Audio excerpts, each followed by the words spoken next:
Late in the afternoon on May 6, 2014, 77-year-old Helene Pastor sat at her office desk in Monaco with a phone pressed to her ear. And on the other end was one of Helene's many tenants, doing what they did best, which was to complain. This time there was a problem with their water heater, and apparently the plumber was late. And Helene, like she always did, listened patiently, because she was a landlord, and this was her job. But when this tenant was finished, Helene told them in a soft but firm voice that the plumber would be there eventually, and that they, the tenant, were certainly not too important to wait. Then she hung up. Helene knew her tenant wouldn't like this, but she also just didn't have patience for entitled, wealthy snobs. Unfortunately for her, though, she spent a lot of time with people like that, because Helene was actually the single richest woman in all of Monaco. So Monaco is a country located on the Mediterranean coast, and it's surrounded on three sides by France. And so Monaco and France share a lot of cultural similarities. But unlike France, Monaco is very, very small, just under a mile wide, and has only about 39,000 citizens. And many of those 39,000 citizens are incredibly wealthy. It's essentially a country of millionaires and billionaires living in ultra-luxury condos and high-rises all along its coastline. And Helene and her family, the Pastors, owned most of those condos, which meant they were among the wealthiest landlords not just in Monaco, but on the whole planet. The Pastors' multi-billion-dollar real estate empire had started 3 generations ago, and Helene was now in charge of it. It was a lot of work, and Helene could have passed it off to somebody else. But she was a Pastor, and Pastors worked for what they had. Which was why, despite her wealth, Helene was a very hands-on landlord and spent long days in her office with her staff, dealing with accounting and handling tenants' requests and complaints, like about, the plumber not being on time. Now, Helene picked up the phone once more to make one more call before she left for the day, and this call was to her daughter, Sylvia. Sylvia was 53 and had been diagnosed with breast cancer 2 years earlier, so Helene, naturally worried about her a lot and checked in with her daily. And on this day, when she heard her daughter pick up and say hello, Helene immediately asked her, how are you feeling? But Sylvia said she actually couldn't talk right now. Her massage therapist had just arrived, and so she excused herself and hung up. Helene took the phone off her ear and just stared at the receiver as the dial tone blared through it, doing her best not to feel hurt. Helene knew she was a very demanding parent and, generally was not particularly warm, but she loved Sylvia. And lately, it seemed like her daughter just didn't necessarily reciprocate that. And Helene knew exactly who to blame for this. And it was not Sylvia, and it wasn't even Helene. It was Sylvia's boyfriend, Wojciech. Now, Sylvia had been with Wojciech for almost 3 decades, and it seemed like everyone in Monaco absolutely loved this guy. I mean, he was charming and gregarious and gave a ton of money to charity. But Helene had always felt like there was just something off about him. And she worried that he was taking advantage of her daughter's very famous name. And so generally, there had just been this sort of sitting, unspoken tension between Helene and Sylvia about Wojciech, the fact that clearly Helene didn't really like him. Like that tension was there between the mother and daughter. But lately, it seemed like that tension had finally gotten to the point where, Helene and Sylvia were just having all these little arguments that, sometimes were actually about Wojciech and other times were about completely different things. It was like they were just quick to argue with each other. But for now, Helene looked at the time and saw, it was time to go. And so she stood up and she smoothed out her beautiful Chanel suit. And she knew that if she wanted to see her son Gildo tonight, she really needed to get a move on here. So Gildo, Helene's son, had been in the hospital for the last few months after having a stroke. Helene visited with him daily, making the 45-minute drive from Monaco to where he was hospitalized in Nice, France. Now, the daily commute was definitely a lot, but Helene didn't care. She always worked it into her very busy schedule. Now, Gildo was 47, but he was still very much Helene's child. And the whole ordeal had been just awful and very emotional for Helene, especially on top of, her daughter's cancer diagnosis and the tension between her and her daughter. Like, right now, life was pretty tough. Seeing her children like this had reminded Helene that money just could not save you from everything, even in Monaco. Now, Helene grabbed her Hermes purse and she headed out the door. Minutes later, Helene was outside and was climbing into a black minivan that was waiting for her at the curb. And as Helene slid into the back seat, she was greeted by her 64-year-old driver, Mohammed Darwish. So Mohammed had actually been working with Helene now for 15 years. And so the two of them spent the entire 45-minute drive to Nice just chatting about their kids, because in some ways they were, longtime friends. Mohammed told Helene about how he really missed his daughter, who lived back in Egypt with her mom. And he also updated Helene on his son, Wissam, and how he liked living in France. Their conversation made the drive go fast, and before Helene knew it, they were at the hospital. Around 6 p.m. that night, Helene was sitting at Gildo's bedside, helping him drink a glass of water. Like his mother, Gildo had been both blessed and cursed with the pastor work ethic. Despite the family money, he was constantly starting ventures and investing in businesses. So Helene knew the hospitalization had been really hard for him, not just physically, but just from a work perspective. He was missing out on so many opportunities because he was stuck here. And even though now he was awake and alert, he was still partially paralyzed and just couldn't speak very well. Helene sat with Gildo for about an hour, talking to him and also checking in with his doctors. And then at some point, she kissed her son's forehead and told him she would see him soon. Just after 7 p.m., Helene walked out of the hospital to where Mohammed was waiting in the minivan. And this time, she got into the front passenger seat. And Mohammed, he started the car, and they began to make their way out of the lot toward the busy streets of Nice. And pretty much right away, they got stuck in absolutely standstill traffic. And so Helene just sat back in her seat and tried to relax. But as she was doing that, something caught her eye outside of the car, like out her window. It was this person who had a hat kind of pulled down low over their eyes, and they were jogging right towards the minivan. And Helene, she just stared at this person and tried to see if they maybe knew them, because it did seem like they were coming right towards this car, like their car. But then she saw what this person was holding. And immediately she screamed at Mohammed to drive. But before Mohammed could react, Helene heard a loud bang and the sound of shattering glass.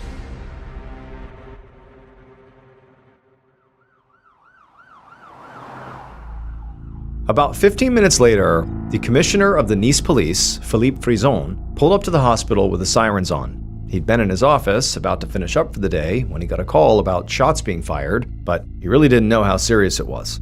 So he parked and jumped out of his car, and the first thing he saw was a crowd of people gathered on the street across from the hospital.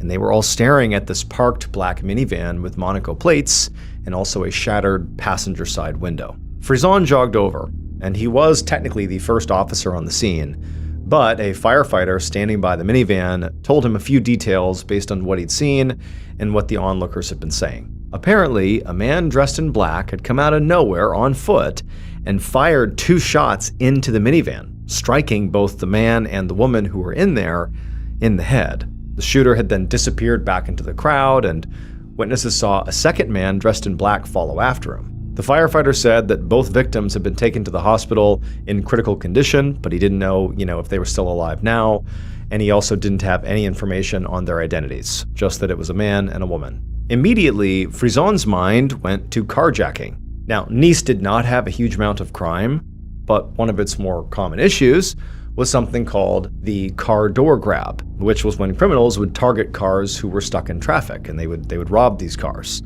And so he wondered if maybe carjackers had approached this vehicle and attempted to rob it. Something happened, they drew a weapon, and then obviously the victims inside were shot, and then the carjackers took off. And so Frison radioed back to the station for backup. A crime like this, whether it was carjacking or not, obviously what he's dealing with here is murder. A crime like this needed more officers than just him. And so he gets in touch with the dispatcher and he fills her in on the need for backup. And then during this discussion, she actually passes one more piece of information to Frison that she had recently learned. And that was the identities of the victims. And the reason that they already knew who these people were is because one of the victims was incredibly famous. The woman who had been shot was Helene Pastor. The other victim was her driver, Mohammed Darwish. When Frison heard this, he couldn't believe it. I mean, of course he knew who she was. Everyone in Monaco knew who Helene Pastor was, or at least had heard the Pastor name. And so now that Frison knew the identities of his victims, his theory of this case immediately changed. He felt like there was no way the richest woman in Monaco just happened to be targeted by random carjackers. This had to be a hit. And so Frison, after getting off the radio, went back to the minivan and just looked inside. And right away, he saw there was a purse that was sitting untouched on the dashboard, which made him even more certain that this was no robbery. I mean, very likely that would have been grabbed. But then he noticed something else. The front seats and the floor of the minivan were covered in all these rounded metallic pellets, which he recognized as being from shotgun ammunition, like buckshot, like the inside of, what a shotgun fires or can fire. And this struck Frizon as being very strange. I mean, a shotgun was an odd choice for a professional hit, because it was big and bulky and you really couldn't carry it in public without attracting a lot of attention. And so this, combined with the fact that this happened in broad daylight, told Frizon that very likely whoever had shot Helene and her driver was not an experienced hitman, which was also just not what he would have expected. Just then, Frizon heard the sound of sirens cut through the air, and he knew his backup had arrived.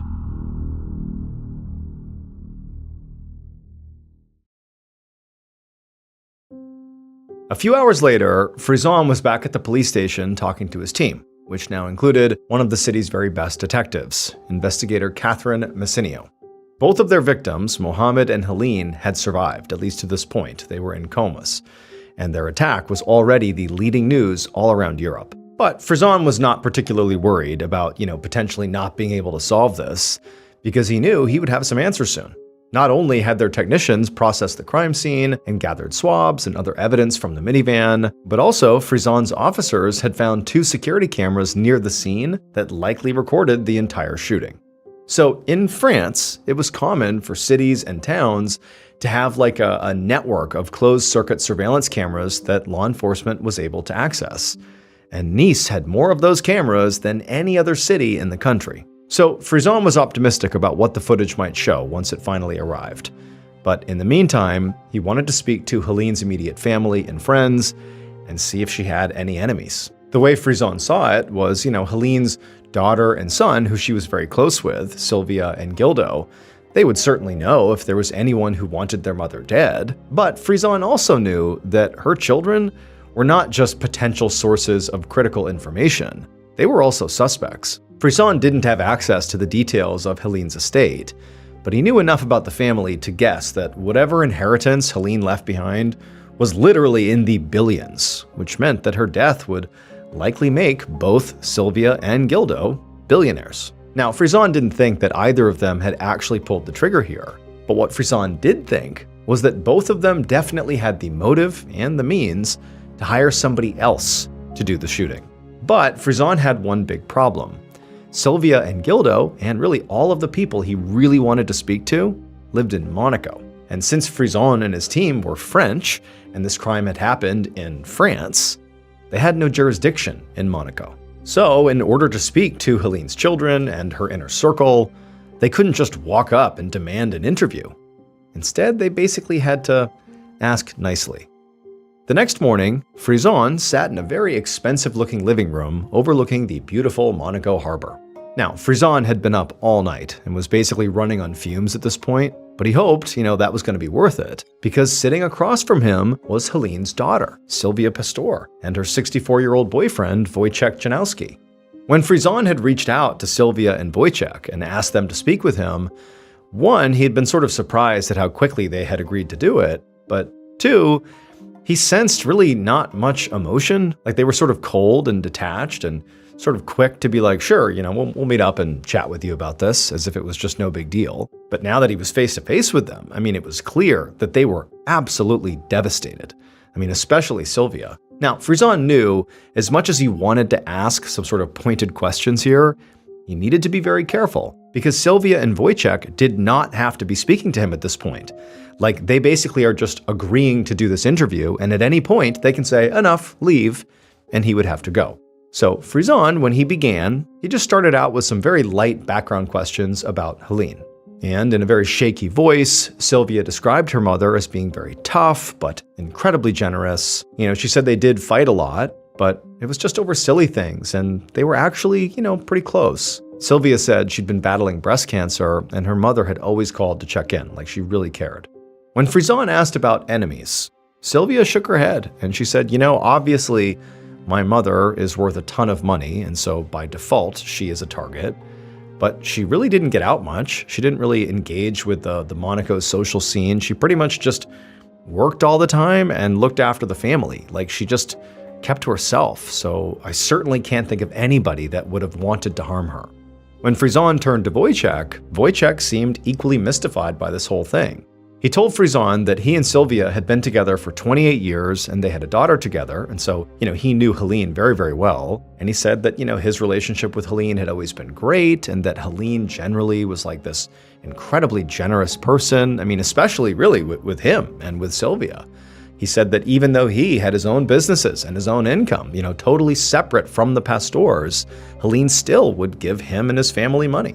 The mention of finances, though, made Frizon perk up. And so he asked Wojciech to be more specific about the type of financial generosity he was describing. And when he asked that question, Frizon noticed there was this look of uncertainty that crossed Wojciech's face. And for a second, Frizon wondered if he had just touched on something that was kind of a sore spot. But Wojciech went from looking uncertain to sort of recovering very quickly, and then an easy smile came across his face, and he explained that Helene gave her daughter and son, so Sylvia, his girlfriend, and Gildo, a monthly allowance of about 500,000 euros each, which was around 600,000 US dollars. When Frizon heard this, he had to force himself not to reflexively raise his eyebrows, because this was like a staggering amount of money to get every single month as just an allowance. It was so high, in fact, that it made Frizon doubt whether either of Helene's children would feel a need to kill her. I mean, if she's already giving them this much money every month, what else do you need? But Wojciech wasn't done. He cleared his throat and sort of shifted in his seat like he was uncomfortable. And then he said that, he and Sylvia used this very generous amount of money that Helene gave them on household expenses. But, Wojciech said if he was being honest, he'd heard that Gildo spent it on other stuff. Wojciech said, Sylvia's brother, Helene's son, he owned some companies that were not doing well. And so he was in very deep debt. For Frizon, he couldn't tell if this was true or not, but it certainly opened up a new investigatory door. So he jotted down this information on his notepad. He was actually meeting with Gildo next. And so if Wojciech was right, then this debt was definitely a huge red flag. 45 minutes later, when Frizon walked into Gildo's hospital room, he was shocked by what he saw.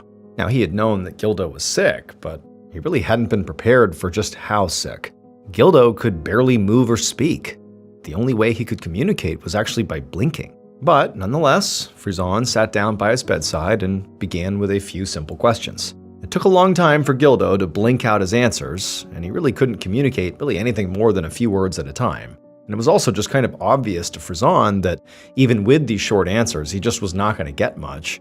And as time was going by, Gildo was just getting more and more frustrated with basically his lack of being able to contribute much here. And so by the time Frizon left the hospital, not that long after he had arrived, he was very doubtful that Gildo was really in any shape to be planning a hired hit. I mean, the guy really was just not doing well. But, it was still possible, at least Frizon thought it could be, that Gildo had begun preparations before his stroke, which had only happened 2 months earlier in March. And Frizon realized the amateurish quality of the hit itself could have actually been a product of Gildo's illness, like he had to rush the hit because he basically could barely communicate. So far, Frizon thought this case was basically full of contradictions. One of the richest people on the planet had almost been assassinated by shockingly unprofessional hitmen. Both of the children, both of Helene's kids, stood to inherit billions and billions of dollars and were therefore the most obvious suspects. But at the same time, both kids were receiving an ungodly amount of money already. Like they didn't need the money. And I mean, even if Gildo was in debt, the idea that $500,000 every month isn't enough to at least keep you afloat just seems sort of fishy. And so Frizon began to wonder about Sylvia's boyfriend, Wojciech. Could he have planned the hit? Because he, not Sylvia, wanted access to Helene's money? And so Frizon pulled out his phone and he called Massinio, the very talented detective, the best in the city, and he told her about, what he saw as issues about having Sylvia and Gildo as suspects. Massinio completely agreed with Frizon. And then she shared something that she had learned during her own interviews about Wojciech. She said that one of Helene's friends told her that Sylvia had been with Wojciech so long, 28 years, without getting married because Sylvia wanted to make sure her inheritance went to her or her child or just stayed within her direct family bloodline and didn't go to an outsider, to a husband. Frizon considered what this meant. It told him that Sylvia didn't completely trust Wojciech, but it also tanked his theory that Wojciech might have planned the hit, since he had zero claim to the Pastor estate, whether Helene was alive or not. But then Messinio said something else that made Frizon stop thinking about the Pastors completely. She said she had found something out about Helene's driver, Mohammed. Mohammed was apparently involved in a love triangle, and had been for years. He was from Egypt and he had a family there, but he also had a mistress here. And Messinio had gotten the number for Mohammed's adult son who lived with him in France, so they could just ask him about it. And so as Frizon hung up the phone, his mind was spinning. I mean, this whole time, he had thought it was so obvious who the target of the hit was. It had to be Helene. She's this billionaire. It's gotta be her. But now he was wondering if maybe the real target was Mohammed. That afternoon, Frizon was back at the station with Messinio. It had been 24 hours since the shooting, and neither of them had slept. But Frizon did not think they'd be able to do that anytime soon because the security camera footage had just arrived. And Frizon had put a lot of stock into this footage. Like, he felt really hopeful that this was going to be what they needed, because it felt like every other lead he had tried to follow so far in this case had already hit some kind of dead end. He'd just gotten off the phone with Mohammed's son, Wissam, who he had hoped, might shed some light on the possibility that Mohammed was the intended target of the attack. But Wissam had been skeptical. He did not think the lead about his father's love triangle meant very much.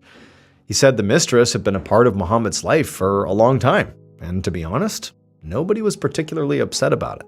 Now, unlike Sylvia and Gildo, Wissam was a young and healthy man, so theoretically he could have been one of the shooters. But Frizon hadn't heard anything in their call that made him think Wissam wanted to kill his father, or Helene for that matter. So now, Frizon and Messinio began scrolling through the security footage, looking for clues that could maybe point them in the right direction. When they got to the point in the recording where the shooting actually happened, they were relieved to see they did have a clear view of the scene, and they watched it play out right in front of them. And just like the witnesses had said, Helene's car is seen turning out of the hospital parking lot, and then a man with a shotgun approached her window and fired twice. Frizon could see that the second man watched the whole thing from across the street at a snack bar, probably acting as a lookout, and then after the shooting, both men ran away on foot, and their faces were never visible in the footage. And so Frizon rewound the tape to see when these men arrived, and he saw they showed up about 20 minutes before the shooting. But it was not when they showed up that was particularly significant. It was how they showed up. When Frizon saw how they arrived, his jaw dropped, because finally he'd found a lead he could follow. Both men were separately driven to the hospital in taxis, and one of the taxi's license plates was clearly visible on screen.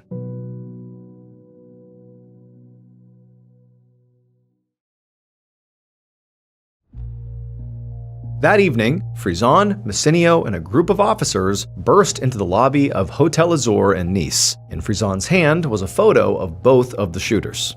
After calling the taxi company, everything had moved very quickly. The taxi dispatch had a record of these two men's rides and gave detectives the mobile numbers that were used to book each cab. And it didn't take long for Frizon's team to connect those numbers to two burner phones that were purchased just hours before the shooting at a store about 2 hours away from the hospital in a French city called Marseille. And then, by using closed-circuit camera footage, the police had been able to track the shooters' movements prior to the shooting. First, as they left that store with their burner phones, and then as they boarded a train to Nice, and then stopped at Hotel Azur before getting taxis to the hospital. So, that's why Frizon and his team were at the hotel now. In order to find out who planned this attack, they needed to ID the shooters. They were hoping somebody here could. So Frizon approached the reception desk with the picture of the shooters and asked the person manning it if they had seen either of the men in the photo. And the receptionist said yes. Those men had rented 2 separate rooms just the day before, but they had already checked out. And so Frizon wrote down the names the receptionist gave him for these 2 men, but the names were not familiar. Then, Frizon and Messineo split up to actually go search the rooms. Moments later, Frizon and some officers hurried into a very clean hotel room, and the receptionist had told him that this was going to be the case because the maids had already been in and out of that room. They had cleaned it. And so for Frizon, even though he did expect, a clean room, it was still disappointing to walk in there and see it because, had there been any evidence still in here, by now it was very likely gone. However, just then he heard one of his officers call out from the bathroom. And so Frizon went in there and found one of his officers pointing to where a used bottle of shower gel sat on the side of the tub. Frizon couldn't believe it. He knew no other guests had been in this room since the shooters had been, which meant that gel was almost certainly theirs. The maids must have missed it during their cleaning. And so Frizon told the officer to bag it. It was a long shot, but he wanted to maybe get it sent off and tested for DNA. On May 16, 2014, investigators Frizon and Messineo paced around Frizon's office. Every now and again, they glanced at a document that was sitting on the desk. It had only been 10 days since Helene Pasteur and her driver, Mohamed Darwish, were shot outside a hospital in Nice, France. Helene was still alive and in a coma, but Mohamed Darwish had died, which meant Frizon was now officially leading a murder investigation. Now, this was daunting for Frizon, but at the same time, he felt like they were close to breaking this case, because that document on his desk told him that the shower gel they collected during a search of the shooter's hotel rooms actually did have DNA on it, and it had matched to someone in their system, a 24-year-old man named Samin Saeed Ahmed. And through a series of phone taps, they'd also managed to figure out the name of Samin's accomplice, a 31-year-old man named Al-Hayir Hamadi. Now, these names were different from the ones that the hotel had given Frizon, so clearly the men must have used pseudonyms when they checked into that hotel.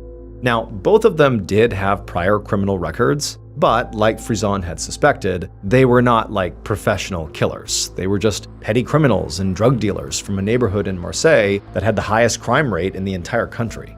So it sort of did make sense that two men from that area might agree to carry out a hit for money. But what didn't make sense to Frizon or Messineo was how Samin Saeed Ahmed or Al-Hayir Hamadi could possibly be connected to anybody in Helene's life. The Pasteurs and their inner circle were some of the richest people in the world. If any of them were planning a hit, Frizon would have expected them to hire, more experienced and professional assassins. So now Frizon wondered if maybe they needed to take a closer look into other areas of Helene's life, like maybe her tenants, to see if anyone had obvious connections to Marseille. He knew from speaking with Helene's friends that she often handled many of her tenants personally, and so it was possible that maybe there was a feud or dispute that they just didn't know about. However, thousands of people lived in Helene's buildings. Going through that list would be nearly impossible, which was why Frizon and Messineo had decided that the best way to approach this whole thing was with a method Frizon called the fishing rod.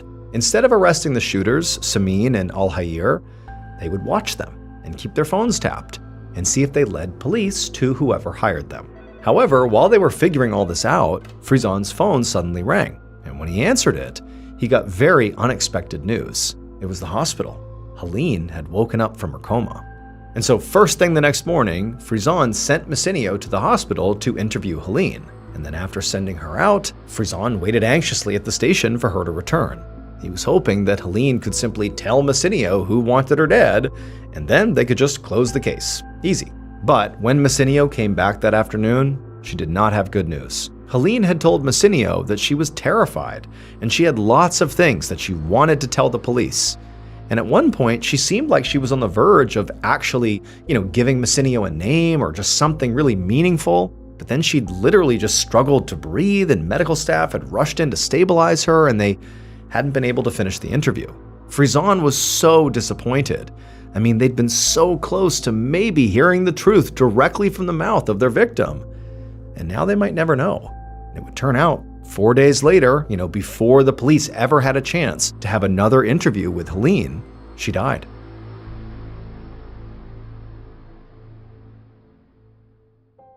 Two weeks after Helene's death, so in early June of that year, Frizon parked his car and began to walk into the station to start his day. And he was feeling incredibly anxious because Helene and Mohammed's case had really stagnated, and Helene's death really only made the public pressure on him and his team way more intense. Frizon still had his team watching the shooters and tracing their phone calls, but so far they hadn't gotten any more leads from that. They were also slowly chipping their way down the list of Helene's tenants, but so far they hadn't found anyone with the kind of motive they were looking for. Frizon had not totally eliminated his first suspects, which were Gildo, Sylvia, and Wojciech, but he just didn't feel like any of them stood out above the rest. Gildo potentially needed a windfall because of alleged money problems, although Frizon had not confirmed that with bank records. But Gildo's poor health made it extremely unlikely he could have planned this hit. Then there was Sylvia, who was entitled to an enormous inheritance from her mother's death, but she already had a massive monthly allowance when her mother was alive and really did not seem desperate for cash at all. And then as for Wojciech, he wasn't even married to Sylvia, so he literally had no legal claim to the Pastor estate. So Helene's death really didn't do him any good. So all this was sort of going through Frizon's mind as he stepped inside the station. And as he did, right away he saw Messinio come running towards him carrying a piece of paper. And this paper was covered in lines of numbers that Frizon immediately recognized as a call log. And Messinio explained that they had traced one of Alhayr's recent calls and finally found a link to Monaco. The guy he called was somebody named Pascal Doriac, and unlike the shooters, Pascal had direct ties to Monaco. He was a personal trainer, and some of his clients were elite families who lived in Monaco. And a few of those clients were also people that Frizon and his team had examined in connection with the murders. Frizon grabbed the piece of paper and read and reread its contents before he finally looked up at Messinio and said they needed Pascal's phone records right now. Later that same day, Frizon was sitting at his desk staring at a name written on a piece of paper. He had gotten access to Pascal's phone records, and he discovered that every time there had been a significant event in this entire case, like on the day of the actual shooting or the days of Mohammed or Helene's death, Pascal had texted the same number. And now that Frizon knew who that number belonged to, he realized he had been at least half right the whole time. These murders were about money. Based on the police investigation, multiple confessions, video surveillance, and bank records, here is a reconstruction of what police believe happened to Helene Pastor and Mohammed Darwish on the evening of May 6, 2014.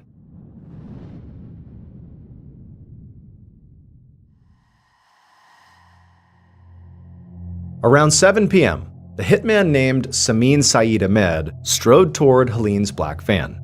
And as he did, he could see her terrified face through the passenger side window as she realized what he was carrying, a shotgun, and she looked at her driver and screamed at him to drive. But before Mohammed, the driver, could hit the gas, he had raised his shotgun and fired twice into the passenger side door. And then Samin just stood there and watched as Helene and Mohammed sort of slouched forward in their seats and began to convulse. Samin didn't know who the people were he just shot. But he wasn't thinking about that. He was thinking about the payday he was about to receive for doing this. After a moment, Samin was convinced that he had been successful, that Helene and Mohammed were dead. And so he turned and sprinted away as fast as he could, knowing that his accomplice, Alhayr, would follow shortly after, just like they had planned. And so Samin, as he ran away, he pulled his baseball hat down over his eyes, hoping that would be enough to avoid any cameras that might be in the area. And he ran through the streets of Nice, eventually slowing to a walk before going inside of his hotel, where once he was inside, he went to his room, sat on his bed, and he called the man who hired him. Across the city, Pascal Doriac, the personal trainer, heard his phone ring, and he politely told the client he was with that he'd be right back. He then grabbed his phone and hurried out of the personal gym he had just been in, and he stepped into this grand marble hallway to take the call. And what he heard on the other end of the line was Samin telling him the good news, that the job was done. Pascal smiled, he hung up, and then he began typing out a text message. This text message was for the real killer, that is, the person who'd actually ordered the hit in the first place, to let them know that everything had gone off without a hitch. Seconds later, the real killer looked down and saw they had just gotten a text message, and it was from Pascal, their trainer. And as soon as they saw that, their heart began to race. They were very nervous about what this text was going to say. But eventually they scooped up their phone and they opened the message. But when the real killer read what was on their phone, they felt this enormous sense of relief that they hadn't felt in years, because their plan sort of unbelievably had worked. Then the real killer just sank back down in their comfy, expensive couch and looked out their window at an amazing view of the Monaco harbor. It would turn out Sylvia's boyfriend of 28 years, Wojciech Janowski, was lying about everything. It was Wojciech, not Gildo, who was drowning in debt. Wojciech claimed to be this very successful businessman, but in reality, all the companies that he was involved with were failing and in deep financial trouble. This had been going on for years, and Wojciech had just been swindling his girlfriend Sylvia out of her assets and monthly allowance to stay afloat. And when Sylvia was diagnosed with cancer 2 years ago, he panicked. They weren't married, so if she died, he'd lose everything.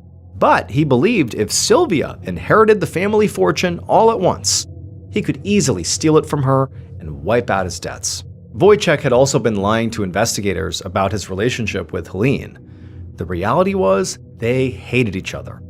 Helene was very suspicious, rightfully so, that Wojciech was after the Pastor family fortune. In 2018, Wojciech was found guilty of murdering both Helene and Mohammed and was sentenced to life in prison. The other accomplices, Pascal Doriak, Samin Saeed Ahmed, and Al-Hayir Hamadi, all received between 22 years and life in prison. As for Gildo, he would eventually recover from a stroke and he moved to the United States, while Sylvia, at least as of 2025, is still alive, and she would give Mohammed's son a job and let the Darwich family live in one of her family's properties.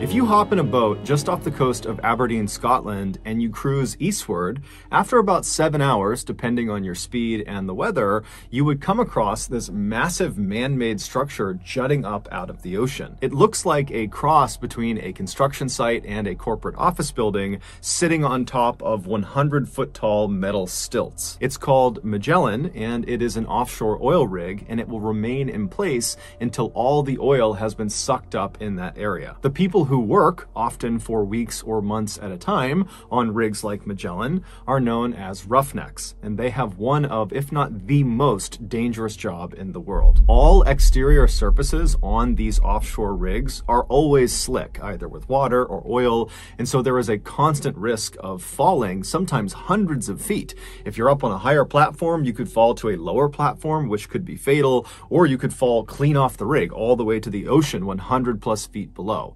If you add in some bad windy weather, the risk of falling increases tenfold. Also, the crude oil that these roughnecks are drilling for is highly combustible, and so fires are a huge concern as well. And if that wasn't risky enough, there's also this phenomenon known as a blowout, where basically the oil well that the drill is actually drilling into will just explode. Now, all rigs have some sort of mitigating equipment to try to save themselves in case this occurs, but in reality, if it happens and you are unfortunately near the drill when it happens, you are likely to be killed or maimed. While the downsides of working on an oil rig are fairly obvious, the upsides are too, namely your pay is fantastic. In 2000, a 41-year-old father of two named Gordon Moffat was a roughneck working on the Magellan. His primary job was to perform maintenance on the drill. Now, these offshore rigs work great most of the time, but they do have a habit of breaking down fairly often. And for a drilling company, anytime they are not sucking out crude oil, they're losing money. And so it was just a known thing when you worked on one of these rigs that as soon as there is an issue that causes the drill to stop working, it must be fixed immediately. Whether it's day, night, horrible weather, good weather, it didn't matter. It had to be fixed right away. And so on the night of October 9th that year, Gordon had just gotten back to his quarters to end the day when he got a call on his radio that he was actually needed to come back out to fix a problem that had stopped the drill. Now, Gordon was a seasoned roughneck and he had grown quite accustomed to these late night calls to go out and fix things, and so he wasn't annoyed. He just put his stuff back on, turned around, and he headed out the door. When Gordon got to the main deck, which is this wide open metal platform right in the middle of the rig where the drill actually passes down through it on its way to the ocean, when he got to the main deck, he was met by some of his coworkers coworkers who told him where he would need to go. The cabling that needed fixing was located right below the main deck. However, it was not accessible from the main deck. In order for Gordon to get to it, he would need to go down to the next lowest platform from the main deck. Basically, he would need to hop in an elevator and go down one floor. And from this lower deck, the crew on the main deck would lower down a harness attached to a long wire. They would feed it down through this hole in the main deck platform called a mouse hole. It was about 10 inches across, and they would feed it down, and he would grab the harness, he would put it on, and then he would signal up to the main deck crew, who could literally see him through this mouse hole. They would turn around and they would signal somebody called the hoist operator, and they were located above the main deck, slightly back. They couldn't actually see Gordon, so they're relying on communications with the people on the main deck. And the hoist operator would start their winch, and a winch basically reels in the wire that was connected to the harness that was on Gordon. And so once the hoist operator was informed, he'd turn on the winch, and then Gordon would be raised up until he could access these cables, and then he'd do his maintenance and be lowered back down, and that would be it. Now, Gordon and the crew had done maintenance using this winch system many times before, so this was a very routine fix. So Gordon made his way from the main deck down to the slightly lower deck, and he looked up at the mouse hole, and he watched as the main deck crew members lowered the harness with the wire attached to it down through the mouse hole. And so Gordon grabbed the harness, he put it around his waist, and he secured it. And after he was sure it was on correctly, he signaled up to the crew on the main deck that he was ready to start, and they in turn turned around. They flagged the hoist operator, who started the winch. And so very slowly, Gordon was lifted off the platform he was standing on, and he was brought up after several minutes, all the way up about 10 feet to access these cables. And as soon as he was parallel with them, he waved to the main deck crew, who were not far from him at this point, and he said, "I'm good." And so they turned around, they told the hoist operator, who stopped the winch. And so Gordon got his tools out and he began working on these cables, and the whole time he's trying to stay in one place because the wind is whipping through and he's kind of dangling and swinging around. And then eventually he finishes the repair, the cables are good, and so he signals the crew on the main deck through the mouse hole that he was good to go. "You can lower me back down now." And so the main deck crew, they turn, they wave to the hoist operator to go ahead and lower Gordon, and the hoist operator, he gives the thumbs up and he starts the winch. However, the hoist operator accidentally forgot to switch the direction of the winch. And so when he started it again, instead of the winch spooling the wire out and lowering Gordon, it continued to reel the wire in, pulling Gordon upward. Now, the winch did not move very quickly, and so it wasn't like Gordon is rocketing up towards the mouse hole. However, this problem was immediately recognized by Gordon and the main deck crew, and so they're frustrated. They're yelling up at the hoist operator saying, "Stop, stop, stop, reverse the winch." They're all waving and flagging this guy down. But the hoist operator, after he had hit start on the winch, had just kind of turned around, because this is a routine thing they've done a million times before. And so he's not looking at the crew on the main deck. So he has no idea what's going on.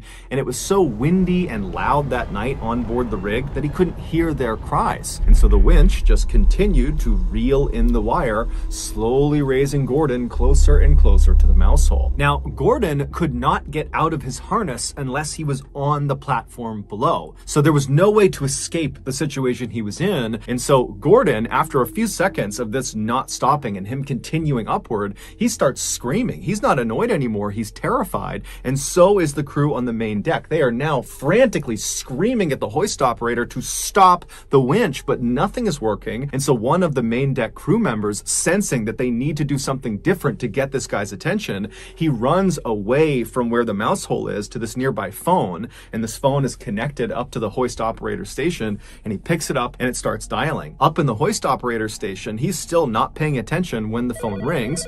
He grabs the phone, puts it to his ear, and immediately he's hit with screams to stop the winch. And so the hoist operator, totally confused, whips around and hits stop on the winch. But it was too late. Just a few moments earlier, Gordon had finally been pulled all the way up right to the entrance of the underside of this mouse hole. And as he reached this hole, he tried to position himself in a vertical position so that maybe he could slip his upper body into the hole and he could just kind of slide through the hole. He'd still be hurt by it, but it would limit the damage. However, because of his harness being on his waist right in front of him, he couldn't get himself into a vertical position. He could only lay back in a horizontal one. And so when he reached the underside of the main deck and he's looking right at this mouse hole, he just put his arms and his legs out and tried to push himself back as if he could fight the winch and keep himself from going into this hole. But there was nothing he could do, and so his pelvis first was pulled into the 10-inch hole. And as his body begins to literally break in half, he's screaming out in pain, and then by the time the hoist operator had hit stop, Gordon was already deceased, and only a section of his torso actually made it up through the hole. Gordon's company was found guilty of being blatantly delinquent on many safety protocols, and so they were fined £60,000, and then they paid an undisclosed amount to Gordon's family. Before we get into our next story, I want to talk about today's sponsor, Current. Current is the future of money management. It's done entirely on your phone and with a debit card. Here's mine. But what they announced just last month is why they're so popular right now. They launched a program just called Interest, which is literally one of the very best savings options on the market right now. It comes with a whopping 4% APY with no special requirements, which in layman's terms means it will generate you 60 times the American national average. And at a time in America where inflation is as high as it's been in 40 years, now is a great time to jump on this offer. It's like you're signing up for free money. And if that's not incentive enough, Current and I are literally giving away free money, $10,000 to you all, so you can start to earn that sweet, sweet 4% APY. All you gotta do is sign up for Current using my code BallenInterest, and then you could be one of 20 people who get $500 from this promotion. Okay, back to the stories. In October of 1994, a middle-aged man named Ivan, who lived in Estonia, which is a country in Northern Europe, was walking in this forest looking for firewood. This forest butted up against the town he lived in, which was called Timiku, and so as a result of his proximity to it, he had spent a lot of time in these woods over the years. But in general, his exposure to this forest was just on the fringes. He would only look for firewood along the perimeter of the woods. But for whatever reason, that day he was just really having a hard time finding good firewood, and so at some point he decided to just walk deeper into the woods to see if he would have luck in there. And so he turns and starts walking into the forest, and very quickly, when the town has kind of disappeared from view behind him, he looked around and kind of liked being in the woods. He didn't go for walks in the woods, and suddenly he was on this nice nature walk. And so he decided, you know what, I can wait on the firewood. I'll just walk in the forest for a little while longer and enjoy myself and kind of meditate. So he just continued walking deeper and deeper into the woods, and after walking for nearly an hour, just kind of mindlessly walking about, he sees up ahead there is very clearly a clearing, and then before the clearing is what looks like a chain link fence. Now, he's never been this deep into the woods before, so he has no idea what this is, but he's obviously curious, and so he decides he'll go see what it is. And so he continues walking closer and closer to what obviously is a chain link fence, and as he's getting closer to it, the trees around him are beginning to thin out, and suddenly, before he even reaches the fence, he gets a very clear view of what's on the other side. And it's this huge multi-story building that almost looks like a factory or some sort of government facility, and it's sitting maybe a couple hundred feet away from the fence, right in the middle of this property, and there's really nothing around it. It's just this cleared out big open area with this big building right in the middle, and there's a fence all the way around it. And so Ivan is totally intrigued by this, and so he walks right up to the fence, he grabs onto it, and he tries to look and figure out what this building is, but there's no clear signage on it, and there's no people anywhere. It's completely barren. There's nothing but this building. And then he notices there's obviously graffiti on the sides of this building, and the doors and windows appeared to be boarded up. And so this building, whatever it is clearly abandoned. And the first thought that goes through Ivan's head is scrap metal. Times were tough for Ivan and his family, and so he and his two brothers, they all lived together, they would go out and they would steal scrap metal and sell it for a little bit of extra cash to make ends meet and provide for their big family. And so he's looking at this big building thinking, you know, if I can get in there, I guarantee you there is some metal that I can steal and I can sell. And so Ivan stayed at this fence just kind of staring at this building for a little while longer and continued to look around to make sure there weren't any people that he hadn't seen before.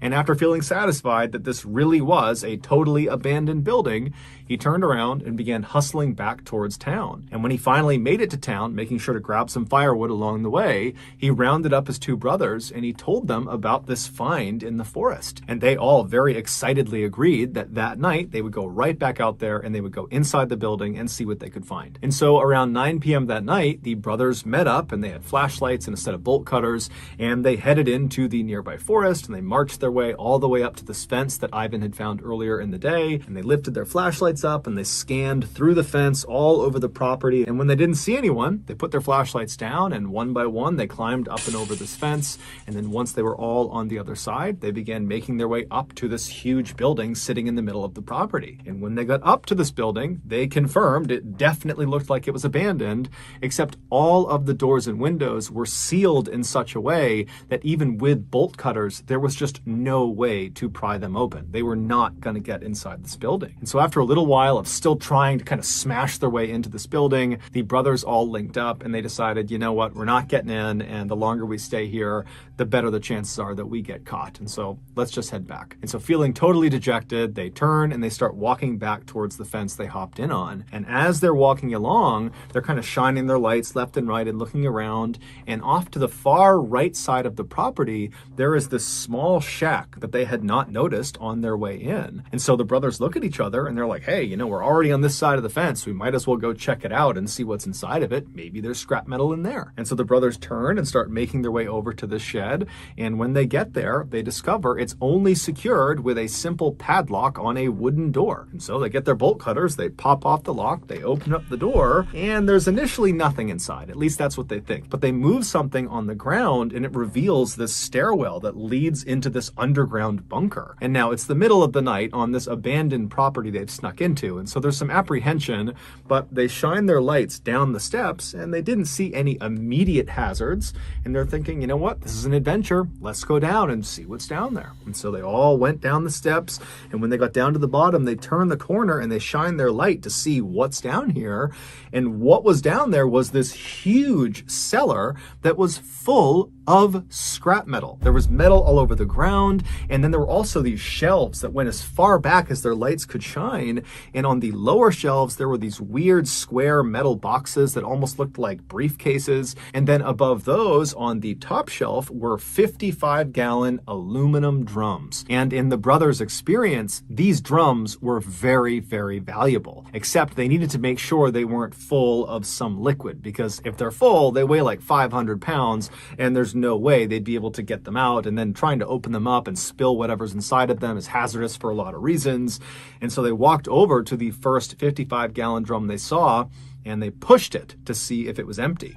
And the drum immediately rocked back and forth, echoing inside, indicating that it was empty. This was a huge, huge win. And so the brothers are totally amazed. They grab this first drum, they pull it off the shelf, and they wheel it over to the base of the steps. And then they go back to get another drum off the shelf, and they reach up, they grab another empty drum, and as they're pulling it off, it dislodges another 55-gallon drum that was nearby that was full of some liquid. So it weighed 500 pounds, and it comes crashing off the shelf and it lands on Ivan's leg, pinning him to the ground. And immediately the two other brothers pulled the drum off of Ivan, but it was obvious there had been significant damage done to his leg. Ivan couldn't even stand up anymore. And so the brothers are looking around thinking, man, this is an amazing haul, but if Ivan can't even walk, I mean, it's going to be a nightmare trying to haul this metal back while also supporting Ivan. And so they decided they would leave now and they would wait for Ivan to heal up, and then they would come back and they would collect their amazing haul. And so the brothers, they reached down and they picked up whatever pieces of metal they could to just kind of stuff in their pockets. And then the two brothers supported Ivan and carried him up the stairs. And then they very slowly walked their way over to the fence. And then somehow the three of them got up and over the fence. And then very slowly they made their way all the way through the forest back to Tamiku. And when they got there, the two brothers helped Ivan get into his house and they put him in his bed. And then Ivan went to sleep. The next morning when Ivan got up, he was expecting to feel better, but in fact his leg felt exponentially worse.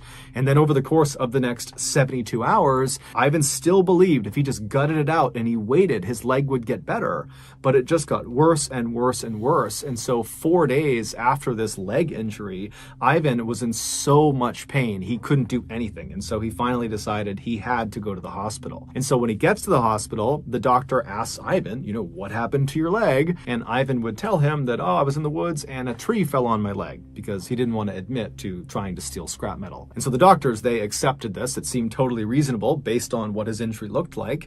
And so they admitted him to the hospital. They put him in his hospital room. And right away, the doctors and nurses began administering all the treatments and things they would do for a crush injury. But it seemed like nothing was working. Over the course of the next several days, Ivan complained endlessly of the pain in his leg getting worse and worse and worse, and the swelling was going up, and overall Ivan's health just continued to deteriorate over his stay in the hospital. And then a week after being admitted to the hospital, so roughly 10 or 11 days after he was hurt, the doctors walked into his room and he was dead. His kidneys had just abruptly failed, and the doctors and nurses had absolutely no idea why. And so they told the family, we don't know what happened to him. And so the family just had to collect Ivan's body, and then they had a funeral for him. But they're all thinking to themselves, how could this have happened? He hurt his leg and then his kidneys failed? It didn't make any sense. But before they could get any clarity on that, they were dealt another tragedy. The beloved family dog just kind of abruptly died. It was young, it was healthy, and so just like Ivan, it was like this totally unexpected death. And so once again, the family's asking, what's going on here? And then just a couple of days after that, Ivan's stepson came downstairs one morning complaining of feeling sick.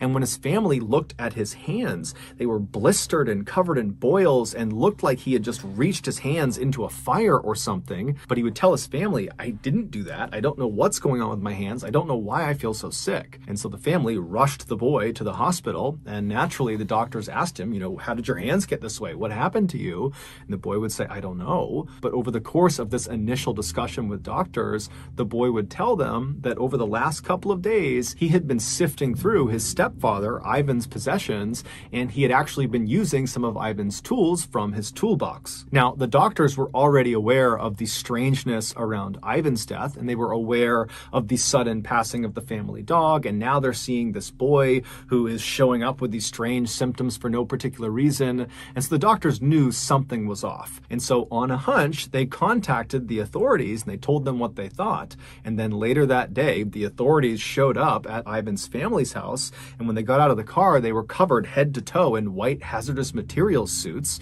And they told the family to evacuate the house for their safety.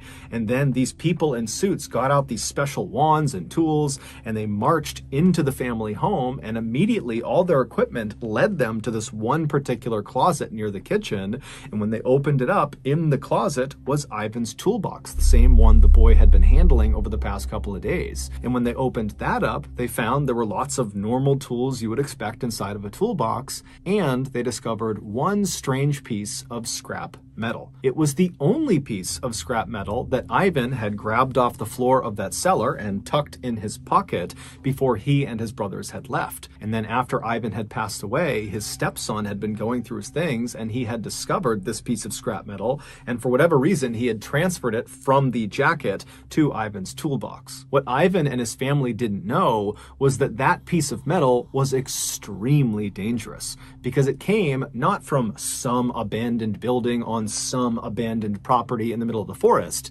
It came from an abandoned nuclear waste storage facility.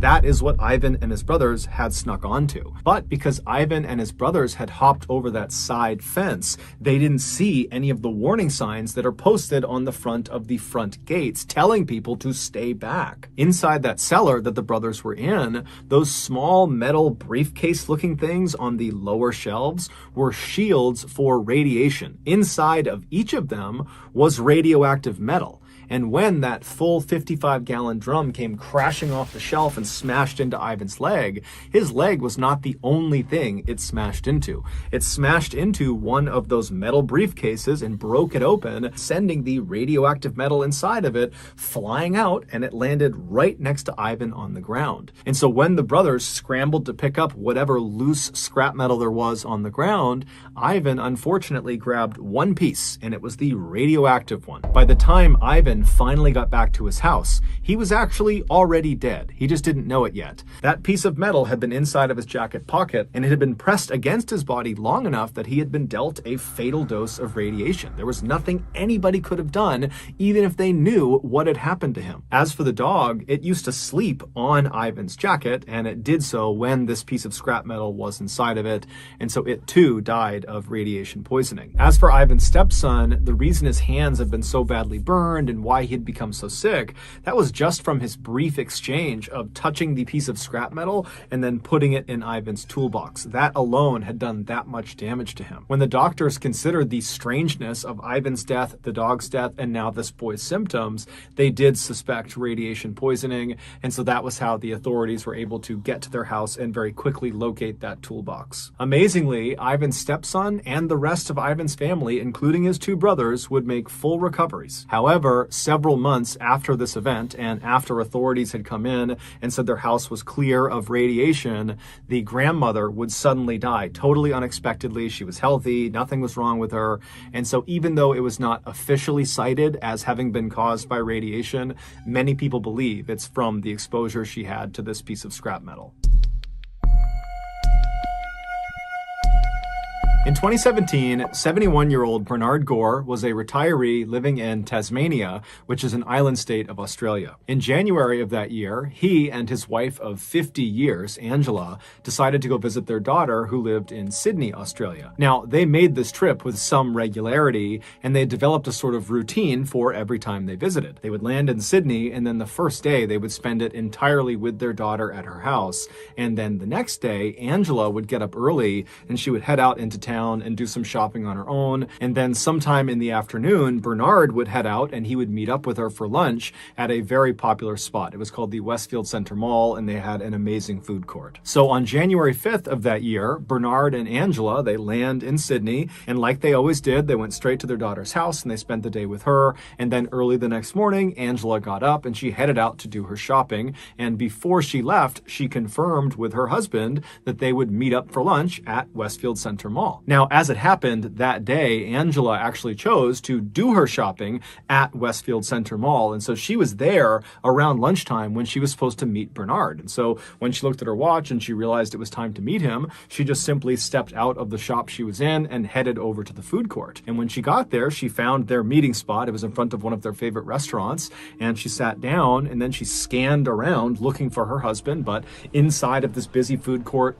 she couldn't see him. And so she looked at her watch again and she realized she was a couple of minutes early. And so she grabbed a menu and she began looking for what she was going to order while she waited for him to show up. But 15 minutes would go by and Bernard would not show up. And so now he was late. And so Angela, at this point, she pulls her phone out and she tries calling her husband, but he didn't answer. However, that was kind of common for Bernard, so not necessarily a red flag. Angela would continue to try calling her husband for the next several minutes, and each time he would not answer. And so eventually Angela just gets frustrated and she's thinking to herself, you know, maybe he just got sidetracked and he's walking around the mall somewhere, because Bernard was known for being a big window shopper. And as soon as Angela thought that, she was like, that's got to be it. And it was so frustrating for her that he had just totally blown off their lunch date. And so she stands up, she abandons her table, she's totally annoyed, and she heads out into the main shopping area to go find her husband.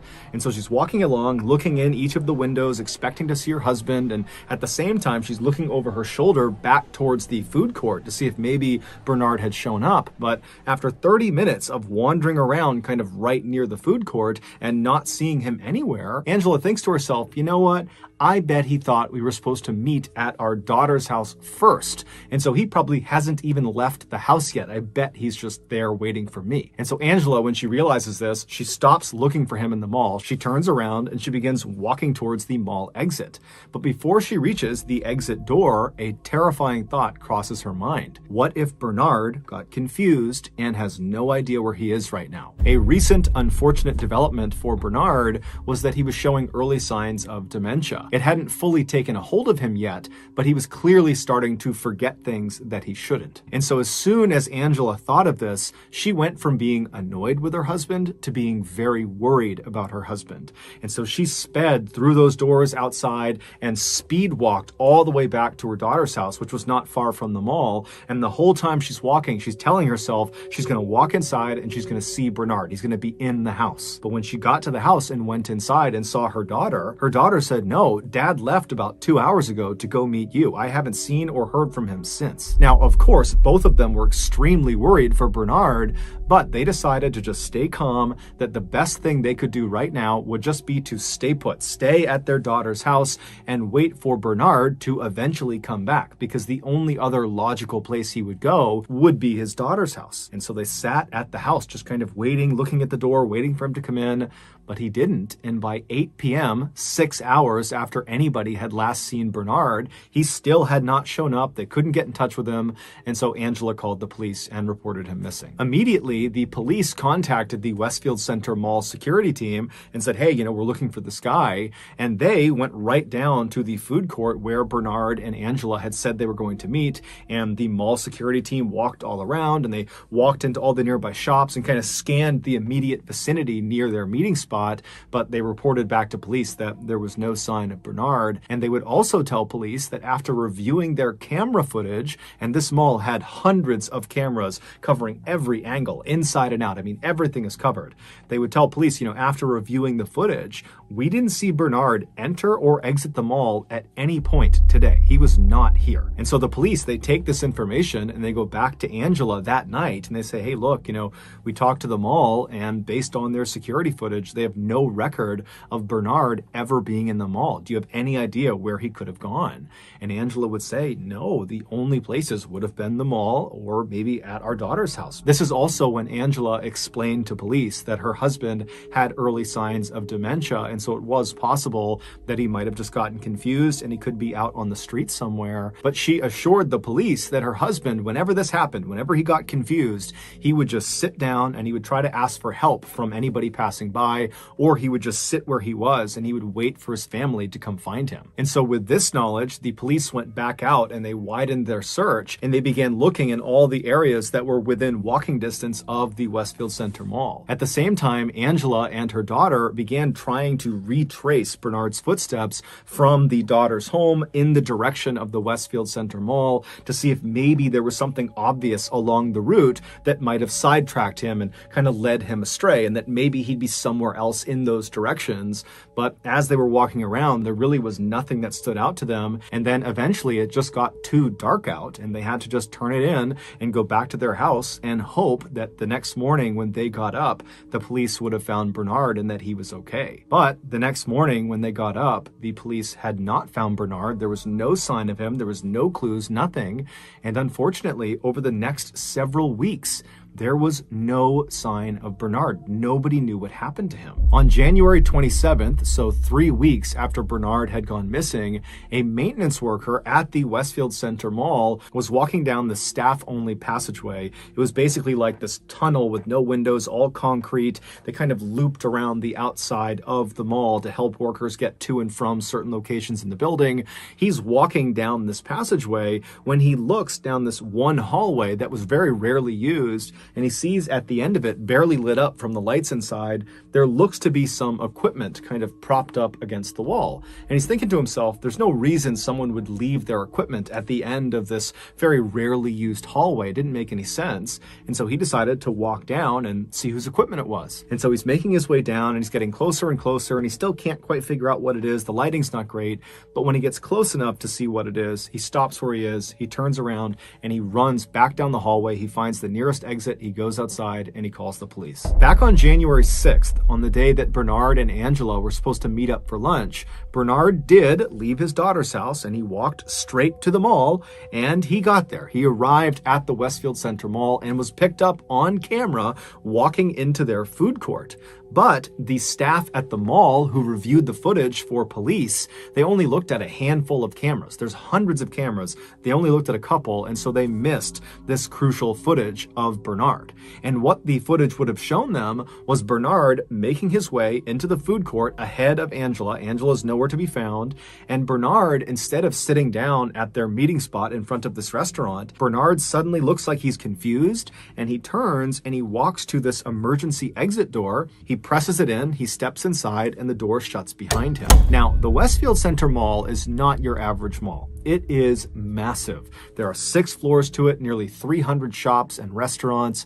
But what truly makes it massive is something that the public doesn't usually see. And that is, behind staff-only doors and emergency exit doors like the one Bernard had just gone through, are nearly 8 miles of windowless concrete, narrow stairwells and tunnels that loop all around the outside of the building. And once Bernard had gone through that emergency exit door and that door had shut and locked behind him, the only way for him to return to the food court and meet his wife would be if he completely exited the mall and looped all the way back around. But in order to exit the mall from where he just entered, he would need to go to a very specific exterior fire exit door that was several floors below him, and to get to it required following this very confusing signage on the walls.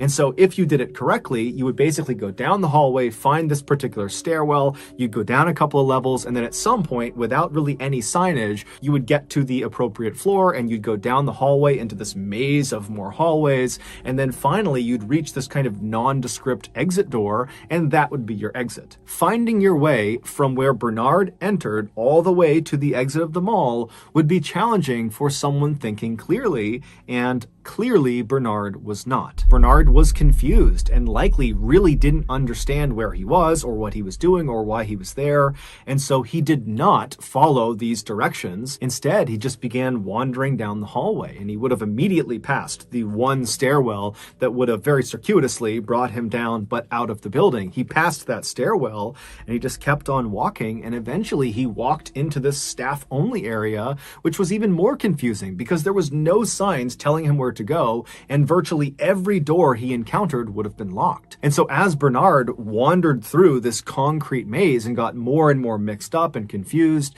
he most likely began yelling out for help. But his sound could not have penetrated the walls, which means the only people who could have heard his cries would have been people inside the hallway with him. And unfortunately, this section of tunnels that Bernard had found himself in was rarely, if ever, used by any of the staff. And to make matters worse, the mall security guards were supposed to come in and do regular checks of all these 8 miles of tunnels and stairwells, specifically to see if people got lost in them.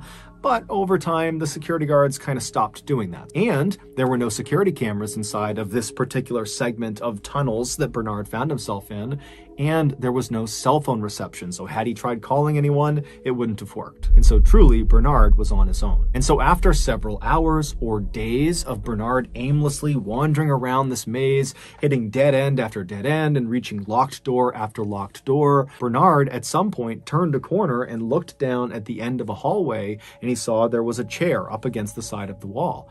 And like he was programmed to do anytime he got confused, he rushed over to it and he sat down and he began waiting for a passerby to help him or his family to find him. But unfortunately, help never came, and he would eventually pass away on that chair. On January 27th, that maintenance worker, he discovered Bernard's body. Following his death, the Westfield Center Mall came out and said they made drastic changes to their security system and how they track people while they're on their... Strongsville, Ohio used to be just another typical quiet American suburb. Nice homes, nice families, nice restaurants, and a mall.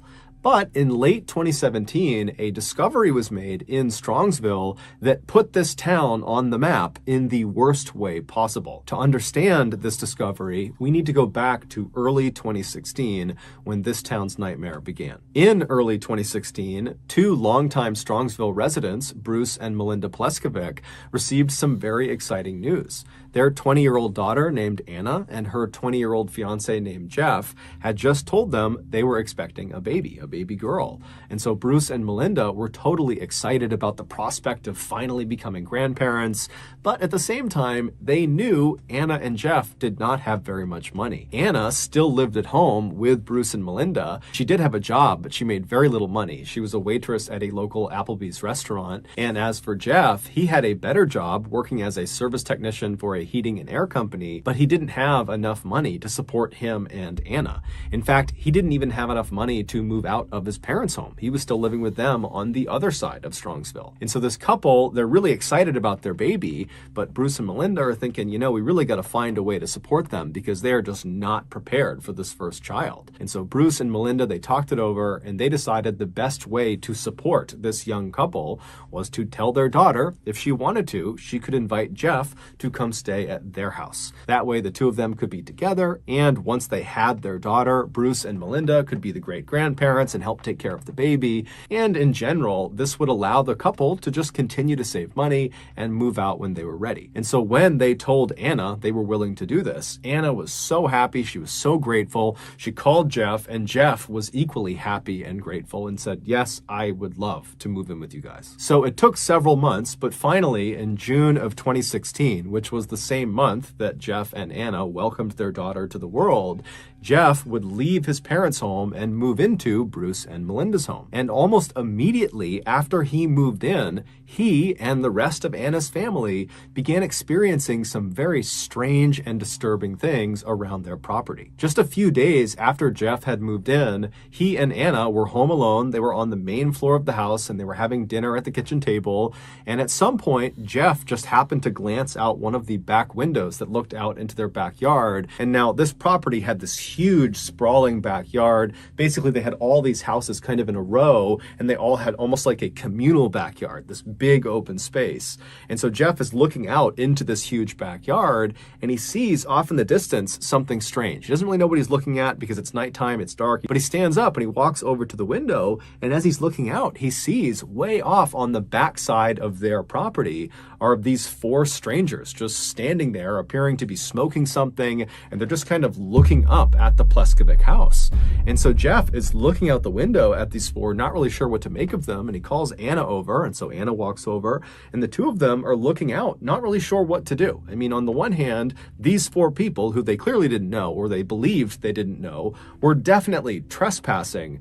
But at the same time, they weren't really doing anything. They were just kind of standing there smoking. But as they're watching these four people, one of them begins walking up the property towards their home and then stops alongside the Pleskovic trampoline, which was in their backyard. And this person begins fiddling with the trampoline. And so at this, Anna's like, you know what? I don't know what they're doing. I feel totally uncomfortable. And so Anna would actually call the police. And so the police, they come out. But by the time the squad car arrived in front of the Pleskovic house, the four people in back must have seen the car and they took off running. And so when the police officer went in the backyard and looked around, there was no one there, and there was also no sign they were there. There was no dropped cigarette butts or anything. They just kind of vanished. And so the police officer told Jeff and Anna, if they come back, let us know. And so the officer left. And then a little while later, when Bruce and Melinda came home, Jeff and Anna would tell them about what happened, and they would agree that that was totally strange, that in all the decades they had lived in Strongsville, they had never had anybody stroll onto their property and just loiter in the middle of the night. And so for the next couple of days, the family was definitely on edge, but after a little while, this whole incident was largely forgotten about. Fast forward about 5 months to November 2016,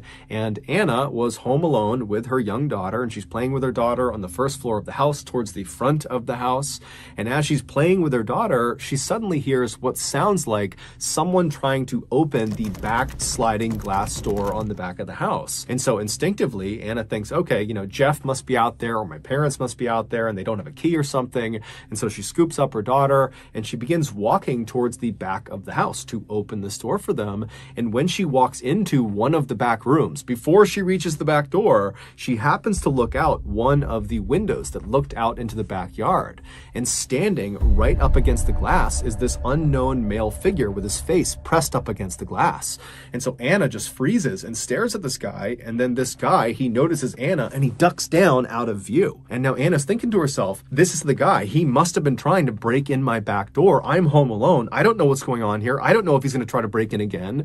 And so she just turns and runs back towards the front of the house. She runs upstairs. She goes in a bedroom. She locks the door and she calls the police. But by the time the police come out there and they look around, they can't find this unknown figure that was at the back of the house. And there's no sign of an attempted forced entry.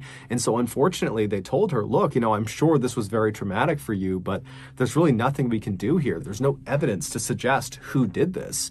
And so please just, keep your house locked. And if you see anybody suspicious on your property, call us back. And so naturally, after the police left and Anna had a chance to contact Jeff and her parents, they were horrified and they rushed home to comfort her. And then after the initial shock of this incident had worn off, the family began to speculate, do you think this might be connected to those 4 strangers we saw on our property a few months ago? It just seems odd that those two things would happen so close together.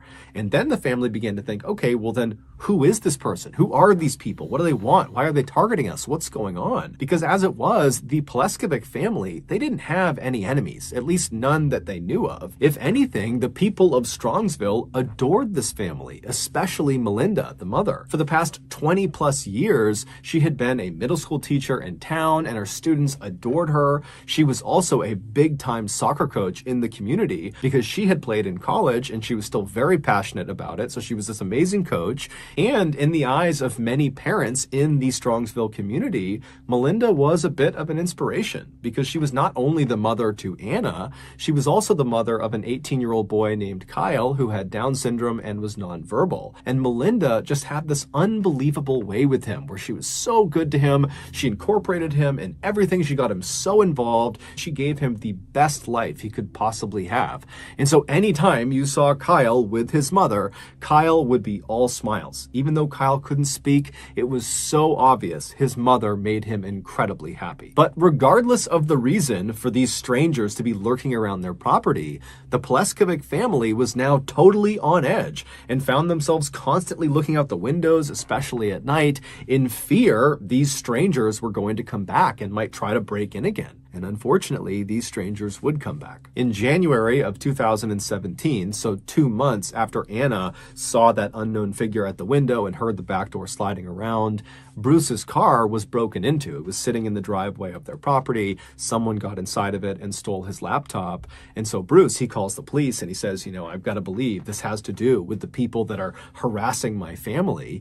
And the police believed him and they began looking around and asking around, but they could never track down the laptop or the thief. And so once again, the family was kind of left on their own. And the police said, look, if you see anything else, let us know. But there's not much we can do here. A few months later, in July of that year, Anna, Jeff, and their daughter were all home together one night when Anna happened to look out one of the back windows on their first floor, and out on the very back of the property were 3 strangers just standing in that same spot where they saw those 4 strangers smoking the year before. And these 3 strangers are just standing there looking up at the house. And so horrified, Anna calls out to Jeff and says, look, there are 3 people in the back of our property. And so Anna, she pulls out her phone and she's calling the police. And as she's calling the police, Jeff, who's totally upset that there are these people harassing him and his family and making them feel unsafe, he just grabs a flashlight and storms out the back door to go confront these people. But as soon as Jeff went out the back door, before he could even shine the light on them, the 3 people had turned and ran and vanished. And so finally, when the police did show up, they were aware of all the calls they had gotten from this family. And so they went out there and they did a serious search for these 3 strangers, but like always, nothing was found. And so the family once again was told, If you see anything else, let us know. The following month, which was August, Anna was home with her daughter, along with her mother, who was upstairs. And as Anna is in the front of the house in the playroom with her daughter, she hears the sound of somebody trying to open that back sliding door. And now immediately her radar is up because she knows what happened the last time she heard the sound. There was that person in the window. But she's thinking, okay, I can't just immediately call the police. I need to at least look and see if there's someone that I know at the back door. And so she scoops her daughter up, she stands up, and she walks around to the edge of the room she's in, and she kind of peeks her head down this hallway that will give her a clear view of this backsliding glass door. And once she finally has a full view of whoever is there, she screams because there are two large adults, as she would say, standing at the back door trying to force open this door. And so when she screams, these two strangers, they hear it, they turn around and they run. And Melinda, she was upstairs, she hears her daughter screaming, she comes flying downstairs, she's trying to figure out what's going on. Anna is hysterical, the baby's crying, and so Melinda actually calls the police about what her daughter has just seen. The police come out, they search the property, they can't find anyone, and so again, the police leave and they tell the family, look, I'm sorry this is happening to you, but we can't do anything. So please just let us know if anything else happens and we'll be out here as soon as we can. We're bound to catch these people, but right now we just don't have much to operate on. The following month, which was September, one of Melinda's car keys would go missing. And whoever had these keys, whoever had stolen these keys, would use it to randomly start Melinda's car in the middle of the night. And they also used it to set off her car alarm at odd hours of the night. And then also during this time frame that her keys were missing, they also discovered that there were nails jammed into the tires of Bruce's car. And so, of course, the family calls the police and tells them about what's going on, but the police can't do anything. And so, very frustrated, Melinda actually takes to Facebook and posts that someone's stolen her keys and please just give them back. And just overall, she's pleading with whoever is harassing her family to just leave them alone. But unfortunately, this post would not do anything. The harassment would continue. A month later, on October 19th, Jeff was home alone when he heard the sound of the backsliding glass door rattling, and now he knows that every time this has been heard by Anna, that there's always some stranger at the back door. And so Jeff grabs the family dog and he very carefully turns and looks down that hallway towards the back door to see who this is, and right as he pokes his head out, he sees there's this large adult figure with a hood up trying to open this back door. And so the dog sees this person and starts barking and running towards the door. Jeff runs after the dog, and this big person outside who's trying to break in, he sees the dog, he sees Jeff running, and he turns and he runs away. And so Jeff and the dog, they stay inside the house and they watch this guy just take off across the property and disappear into the trees. And Jeff would call the police, but like always, the police came out and there just was nothing they could do. 4 days later, on October 23rd, Jeff, along with his young daughter and Bruce, they went to the local Applebee's where Anna worked to have dinner there and have Anna wait on them. And then after they were done eating, they said their goodbyes to Anna, they left the restaurant, they hopped in their cars, and they drove back to their house. When they got there, Bruce was the first up the steps, and he got to the front door and it was locked, and so he knocked, and Kyle, his son, he came and unlocked the door. Bruce went inside, followed closely behind by Jeff, who was holding his daughter. They get inside, and Bruce walks through the house to the back of the house where the kitchen is. He flips on the lights, and there's something on the kitchen floor. And when Jeff sees it, he immediately turns around and runs out of the house carrying his daughter. He grabs Kyle along the way and just takes them straight out of the house. And then once Jeff was outside, he called 911. And when you listen to his 911 call, it sounds like Jeff is unable to process what he has just seen. 911, what's the address of your emergency?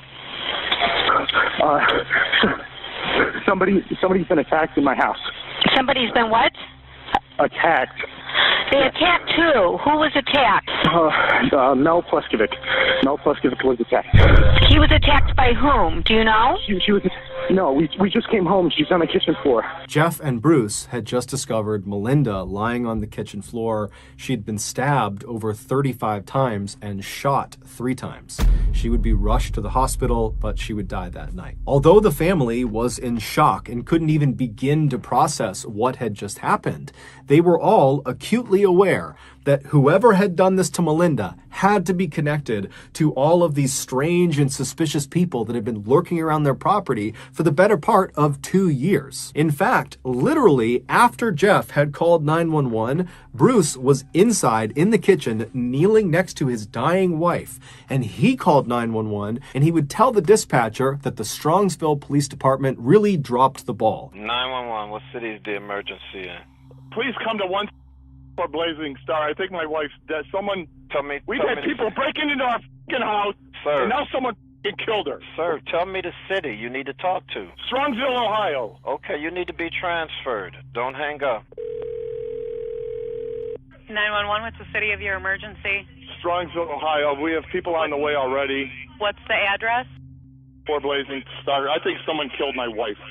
You think someone killed your wife? Yeah, it looks like she has stab wounds on her back. We've had people trying to break into our house all year. Sir, stealing. Sir, I need to ask you questions, okay? Are you there right now? I just got in the door with my new son-in-law. My son Kyle was here with her. Sir, what I want you to do is walk outside. The Strongsville Police Department would come out in force for this case, and they would solve it in just 4 days. And when they went public with who killed Melinda, no one could believe it. Back on October 23rd, so this was the night Melinda was discovered, Jeff, along with his young daughter and Melinda and her son Kyle, they were all together in the house. And at some point, Jeff had put his daughter down in her playpen and then went into the kitchen where Melinda was. And he walked up to her, pulled out a knife, and stabbed her over 35 times. And then when Melinda fell to the ground, Jeff drew a gun and shot her 3 additional times to make sure she was dead. Now, while he was doing this, his daughter is literally just a few feet away, and Kyle, presumably, is also right nearby, but he has no way of understanding what's happening to his mother. And so with these 2 totally innocent lives just right nearby, Jeff would clean off his weapons, and he'd take off his bloody clothes, and he would hide them inside of his car, and then he would just scoop up his daughter, and he would leave the house, leaving Kyle alone in the house with his dying mother in the kitchen, just leaves him there, shuts the door, locks it, and then Jeff and his daughter would drive to Applebee's to have dinner with Melinda's husband and her daughter. And then after several hours, when they got back to the property, Jeff knew what was waiting for them inside, and he still allowed Bruce to go inside first and discover his dying wife on the kitchen floor. Very little is known about why Jeff did this, because Jeff has actually never come out and given his motive for the crime. The running theory is that Jeff actually was not going to be able to pay for the wedding, which was coming up in a couple of days, and the wedding venue had actually contacted Melinda and said, hey, we're canceling the wedding because your future son-in-law can't pay for it. And so Melinda apparently confronted Jeff about his financial troubles, and the theory is he snapped and killed her.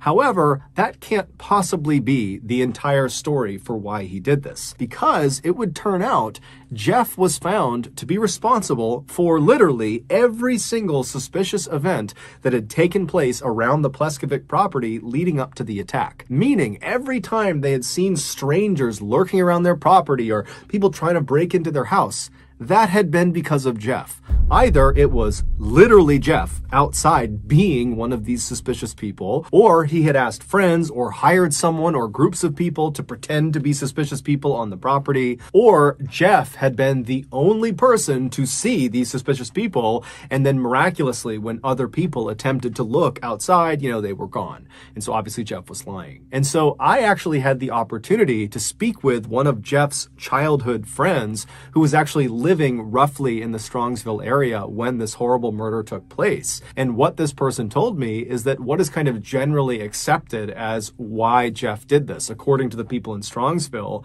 is that Jeff apparently loathed Melinda. Even though she had opened her house to him, he loathed her. And as soon as he moved in 2016, he began plotting to kill her. And so all of these suspicious events were Jeff's attempt at building this really intricate alibi that they had these strangers out out there that were targeting this family, and so that when she would ultimately be killed by him, it would look like these strangers had done it. And at first, it totally worked. Everybody believed, the police, the family, friends, that strangers had broken into the house and killed Melinda.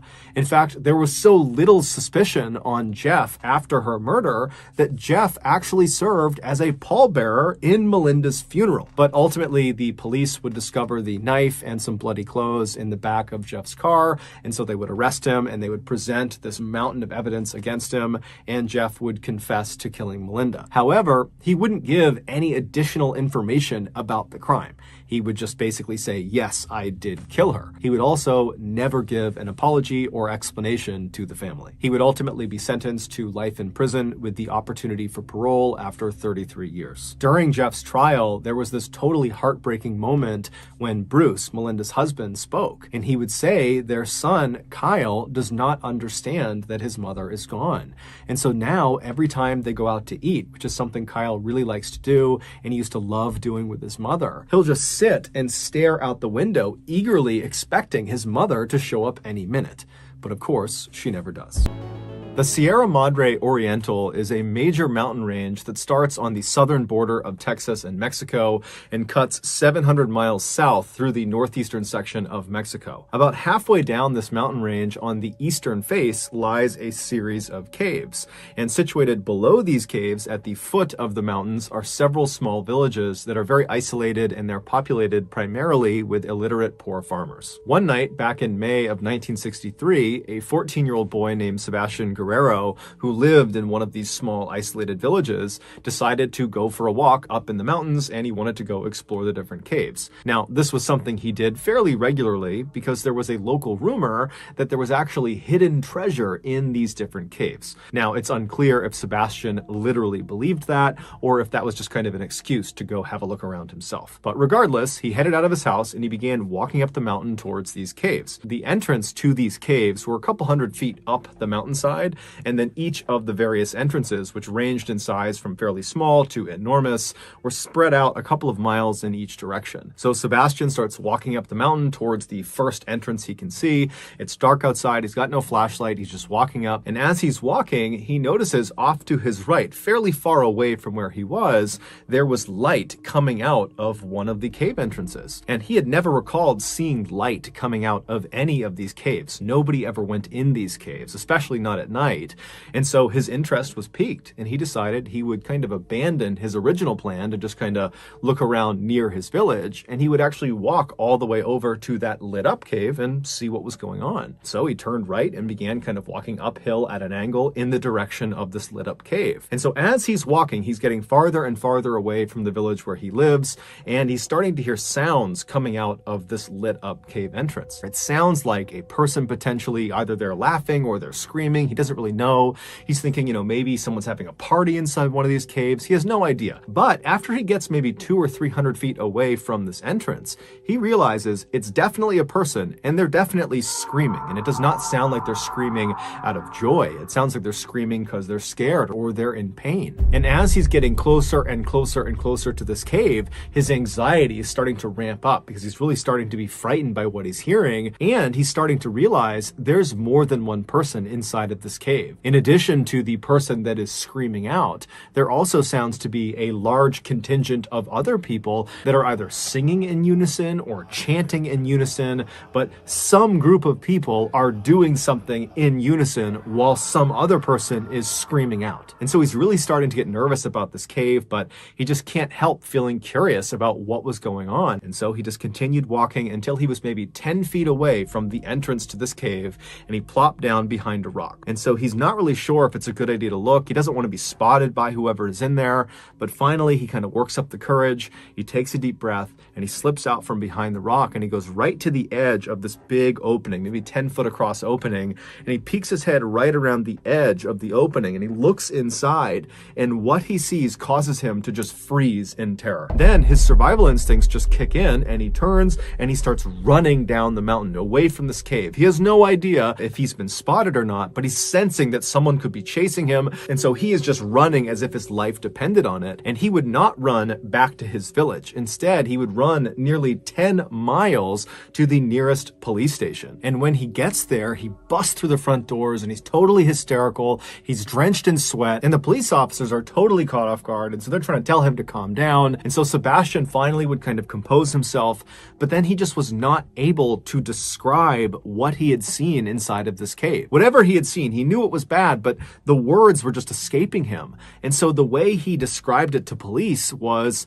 he basically thought he saw vampires. And as soon as he began describing vampires to the police, they're thinking to themselves, okay, I don't know what's going on with this kid, but this just cannot be serious. And so they consoled him and kind of calmed him down and said, look, kid, I don't know what you're talking about. If there's any news that comes out of something happening in the cave that's bad, I'm sure we'll hear about it and we'll follow up. But for now, we're just going to bring you back to your village. And so at this, Sebastian was really frustrated, and he was kind of pleading with the police, like, no, you got to take me seriously. There's something bad happening in this cave. Someone could be hurt. Someone could be dying. I don't know, but you got to go to this cave. You got to go see what's going on. But the police at this point, they're just not really interested. And so they ultimately do just drive him back to his village.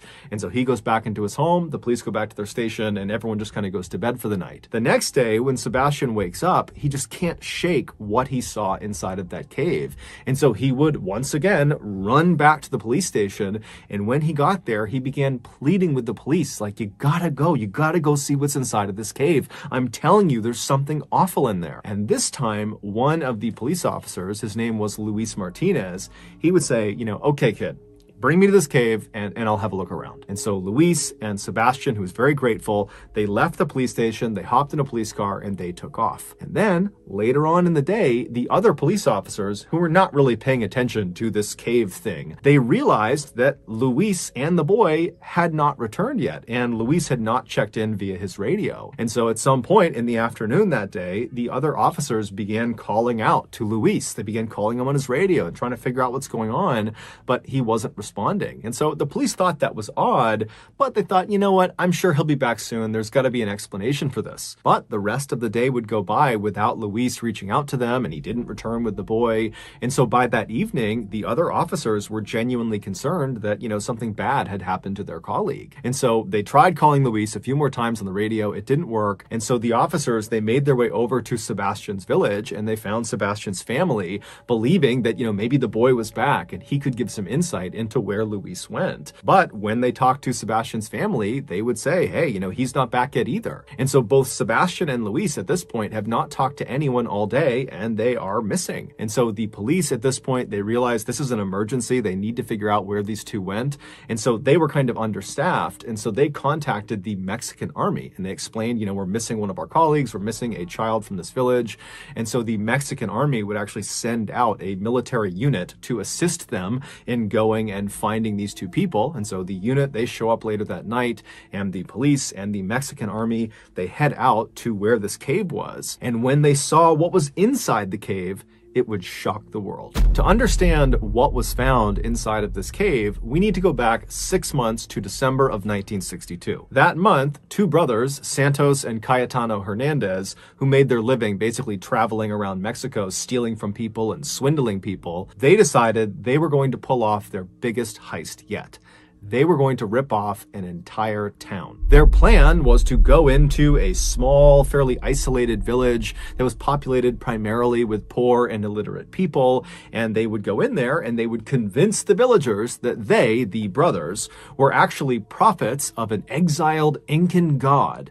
And if these villagers did everything they said, they would make them rich. And so the village the brothers identified as their target was a place called La Yerba Buena, which was located right at the foot of the Sierra Madre Oriental, right below where that cave was that Luis and Sebastian went to investigate. And La Yerba Buena was exactly what the brothers were looking for. It was home to only about 20 families that were all very poor and illiterate, and they were very suggestible. And so right before the new year, the Hernandez brothers strolled into La Yerba Buena, and they put on this very dramatic show explaining how they were the prophets of the Incan god. And these two brothers, they were very charismatic and they were excellent salesmen. And so they really sold the lie. And these villagers, who were very vulnerable and cut off really from the rest of the world, they believed them. They thought this was their big break. They're going to be rich. We just have to do whatever they say. And so almost immediately, the villagers effectively became the Hernandez brothers' slaves. They would give them anything they wanted and do anything they wanted. But after a couple of months of this, some of the villagers started to be frustrated with the Hernandez brothers, the prophets, because it seemed like they were not really working towards making the villagers rich. Instead, it just seemed like they were horribly mistreating the villagers. And it just didn't feel like this was a relationship that was benefiting the villagers. And so when this sentiment began to kind of make its way around the 70-ish people who lived in La Yerba Buena, the brothers picked up on it, and they could have, at that point, just kind of abandoned their gig. At this point, they've robbed the town dry. There's nothing left for them to give to the brothers. But for whatever reason, the brothers decide instead to salvage their operation. And so the brothers, they leave the village and they go to a city that's relatively close by, and they recruit this young woman named Magdalena Solis. She was a prostitute, and they tell her, hey, we have this con we're doing in La Yerba Buena where we're pretending to be prophets of this Incan god, and they're starting not to believe our lie. And so we need you, if you're willing, to come with us and pretend to be an actual Incan goddess. And so when you show up, they'll know that we were serious, that we have a direct line to the Incan gods and goddesses, and they'll believe us again, and they'll fall back in line. And so Magdalena, she likes the idea of participating in this con, and so she agrees to do it in exchange for some money. And so she, along with the Hernandez brothers and Magdalena's brother, his name was Eliezer, and he functioned as her pimp, those 4 people, they went back to Yerba Buena, and when they got there, the Hernandez brothers snuck Magdalena past all the villagers up to that cave up in the mountains. And they put her in the back of the cave. They kind of hid her behind some rocks, and they dressed her up in an Incan goddess costume. And then once she was in there, the brothers went back down to the village, and they rounded all the villagers up and said, come on, let's go up to the cave. We have a special ceremony for you. And so the villagers made their way up to this cave. And once they were all inside, the Hernandez brothers used some basic magic tricks and created basically a smoke screen. Once they had this smoke screen kind of billowing in the back of the cave, they secretly signaled to Magdalena, who was behind the smoke screen, and she knew that was her cue, and she leapt through the smoke and she presented herself to the villagers for the first time, and she declared herself to be a reincarnated Incan goddess. And if you don't do what I tell you to do, I'm going to kill you. And so the message she was sending to the villagers was so intense, they completely believed that this was an Incan goddess, and therefore this was not a ruse. The brothers were not lying to them. This was all very real. There's a real goddess in front of us. And so they immediately fell right back in line. The plan worked exactly as the brothers wanted it to. However, there was an element of their plan they could not possibly have accounted for. And that was what Magdalena did next. Even though Magdalena was fully aware that what she was getting herself into was an act, it was a con, it was not real. Despite that, as soon as she jumped through the smoke and was standing in front of the villagers for the first time and saw the looks on these people's faces as they stared up at her, and she saw their reverence for her, it had this profound impact on her. This is a woman who's never had control in her life. She's been a prostitute since a young age, and here she is, the most powerful person in the room, and it's not even close. And it got to her head. And so when she left the cave that night, she literally believed she was a reincarnated Incan goddess, and she was not a merciful one. Within the first few days of her stay at La Yerba Buena, Magdalena used threats of violence on the villagers to completely take over the village. She very easily supplanted the Hernandez brothers at the top of the power structure. Now, the Hernandez brothers probably were quite surprised to see this happen because they were expecting Magdalena to play more of a prop role to keep them in power, not the other way around. But ultimately, they kind of just went along with it because through Magdalena's control over the villagers, they were able to continue to exploit the villagers. And so they were getting what they wanted out of this relationship. Within a few weeks of being in La Yerba Buena, Magdalena was not only abusing every villager in every horrible way imaginable, she also was becoming completely delusional. She convinced herself that in order to survive, she needed to start drinking blood. And so she demanded demanded all the villagers provide her with blood, and so in fear of retribution, the villagers began slaughtering all of their farm animals and their own pets so Magdalena could drink their blood. For weeks and weeks and weeks, the horrible abuse Magdalena would dole out on the villagers would continue, and these blood rituals would continue. And then finally, sometime in April, 2 of the villagers decided, you know what? I've had enough. I don't believe Magdalena is actually an Incan goddess. I don't believe the Hernandez brothers are actually prophets. I think this is all a scam. And so they decided the way they would handle this is they were just going to flee the village. Now, somehow their plans to run away got out, and the Hernandez brothers found out about it, and they, in turn, told Magdalena about it. And when she heard the news, she immediately told everyone in the village to make their way up to the cave for a special ceremony. So all the villagers, including the 2 people that were planning on running away, they made their way up to the cave, and once everyone was inside, Magdalena walked to the front of the group, and she pointed at the 2 dissenters, the 2 people that were planning on running, and she demanded that the rest of the villagers kill them. And on the spot, all of the other villagers jumped on top of the 2 dissenters and they lynched them. They beat them to death in the cave.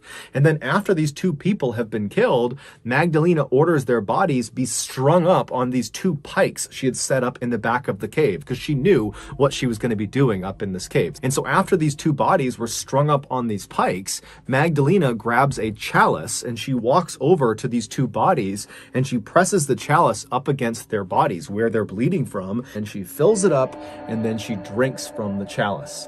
And at this point, everything changed. Suddenly, Magdalena understood that it wasn't good enough to just be drinking animal blood. That was not enough to keep her, a goddess, alive. She now could only consume human blood. And so for the next several weeks, periodically, Magdalena would order everyone in the village to go back up to the cave for a blood ritual, which they all knew what this entailed. This no longer had anything to do with animals. This was human blood rituals. She would order them up and they would have no idea who was going to be the sacrifice. And so all these people, they get inside this dark cave, and then Magdalena shows up and she stands in front of them, and after kind of looking them over, she identifies her next sacrifice, and out of fear, the other villagers, who were the friends and family of the victim, would launch themselves on top of the chosen sacrifice and lynch them in the cave. And then afterwards, their body would be strung up on one of the pikes, and Magdalena would walk over with her chalice, she would fill it with blood, and she would drink it. And so this would go on and on for several weeks. And one of the most distressing aspects of these human sacrifices is that as she did more and more and more of them, Magdalena got it in her head that beating the sacrifice to death before consuming their blood was spoiling the blood in some way. And so what she began doing was she would have the other villagers beat the sacrifice into submission, and then she would have the sacrifice strung up to one of the pikes while they were still alive, and then she would carve their heart out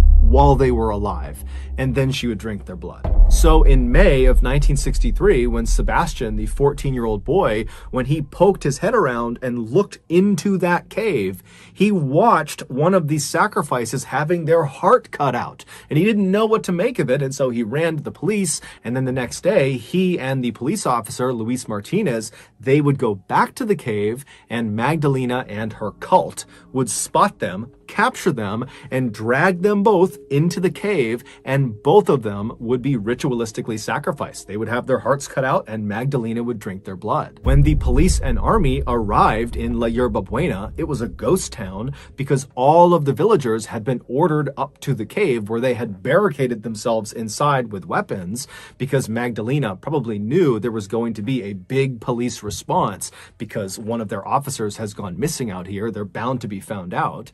And so when the police and the army reach the cave, there's this big shootout with all of the villagers. And during the shootout, the majority of the villagers are killed.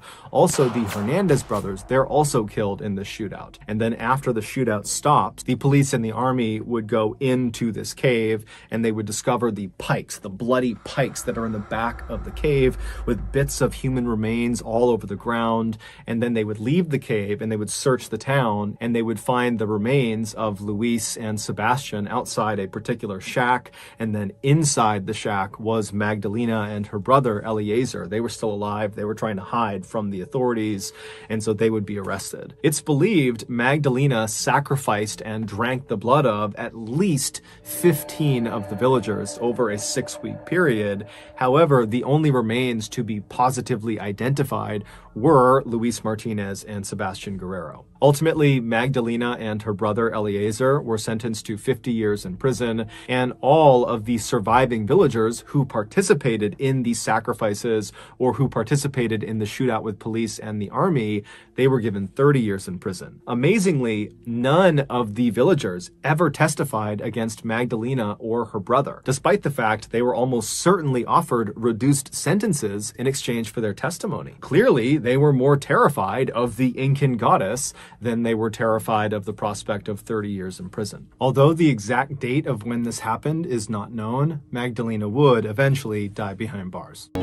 In 1957, 31-year-old Larry Bader was living with his wife, Mary Lou, and their 3 kids in Akron, Ohio. Larry was a good father and good husband, but he was a terrible businessman. Over the past several years, he had launched several new business ventures, and they had all failed, throwing the family into fairly significant debt. And so even though Larry desperately wanted to be an entrepreneur and eventually start a quality business, they didn't have the money to do that. And so he had to just take some job in order to pay the bills. And so the job he got was a cookware salesman for a local company, and it did pay the bills, but it did not make Larry happy. And so on the weekends when Larry was not working, and if it was okay with his wife, he would basically just disappear and go fishing on Lake Erie, which is about an hour north of where they lived. And that was his way of kind of disconnecting from reality and kind of disconnecting from his somewhat crappy life. And so on Friday, March 15th, Larry approached his wife and said, hey, I'd like to head up to Lake Erie and go fishing for the weekend. And she would tell him, I got the kids, it's fine, you can go do that, but I heard the weather was going to be really bad. Are you sure that's such a good idea? And Larry would tell her, you know what, don't worry about it. These storms, they always hype them up. They're never a big deal. I'll be fine.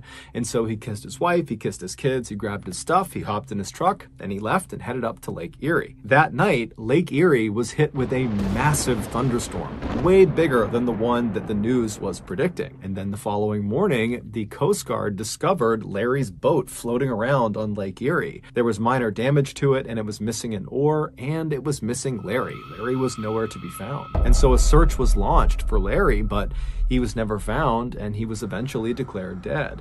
And so even though the family did not have Larry's body, they would hold a funeral for him, and his wife was able to actually cash his life insurance policy, which was enough to pay for her and the kids. 8 years later, in 1965, Larry Bader's niece, a 21-year-old woman named Suzanne Peka, was in Chicago at a sporting goods show with a friend of hers. And as they're walking through the different exhibits, looking at different sporting goods equipment, they noticed over on the side of the building, there was a fairly large group of people gathered around this one particular exhibit. And so she and her friend she was with walked over to this group, and they kind of pushed their way through. And in the middle of this group was this man with an eye patch and a big mustache doing an archery demonstration. Basically, he was shooting arrows into a target about 30 feet away. And so Suzanne and her friend just kind of watched this guy for a couple of minutes, and very quickly they could see why he was attracting this big crowd, because he was just an incredible archer. He was hitting the bullseye over and over and over again. But as they continued to watch this guy, Suzanne's friend started to notice something unique about him. And he eventually turned to Suzanne and said, hey, doesn't this guy look exactly like your uncle who went missing on Lake Erie?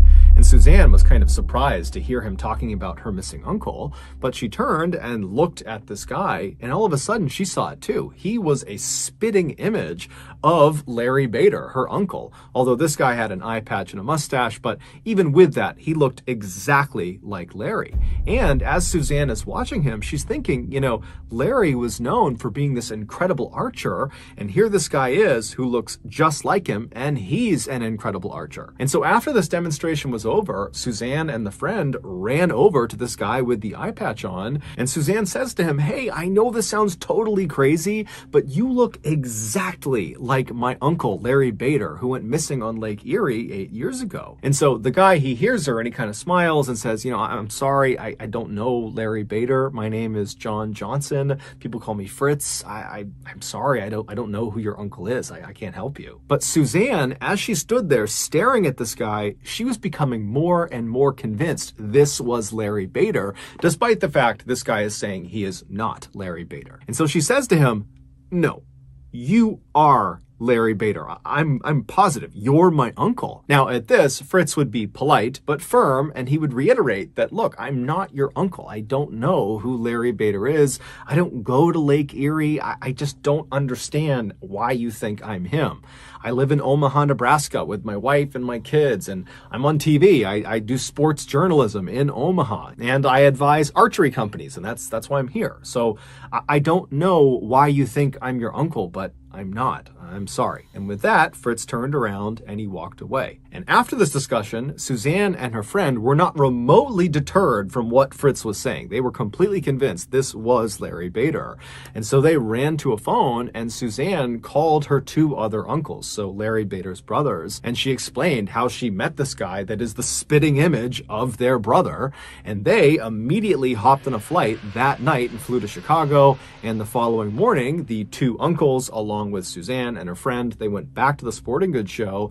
They went over to the archery exhibit, and sure enough, there was Fritz doing his archery demonstration. And as soon as there was a break, Suzanne, her friend, and now the two uncles, so Larry Bader's brothers, they walk over, and the two uncles, as soon as they see this guy, despite the eye patch, despite the mustache, they too would say, "This is our brother." And so they approached him and they said, "Look, I know you're saying you are not our brother. I don't know what's going on here, but you look exactly like our brother, and we have his military paperwork right here with fingerprints.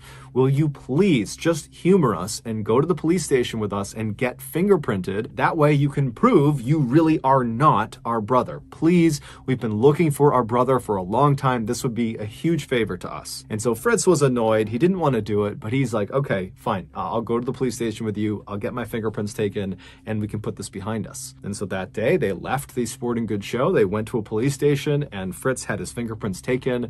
And afterwards, the police would tell him, "You are Larry Bader." When Fritz heard this, he could not believe it. I mean, he literally did not believe he was Larry Bader. It wasn't like this revelation prompted new memories and suddenly he recalled it all. It was really the opposite. Fritz immediately is trying to rack his brain to figure out, like, is my whole life a lie?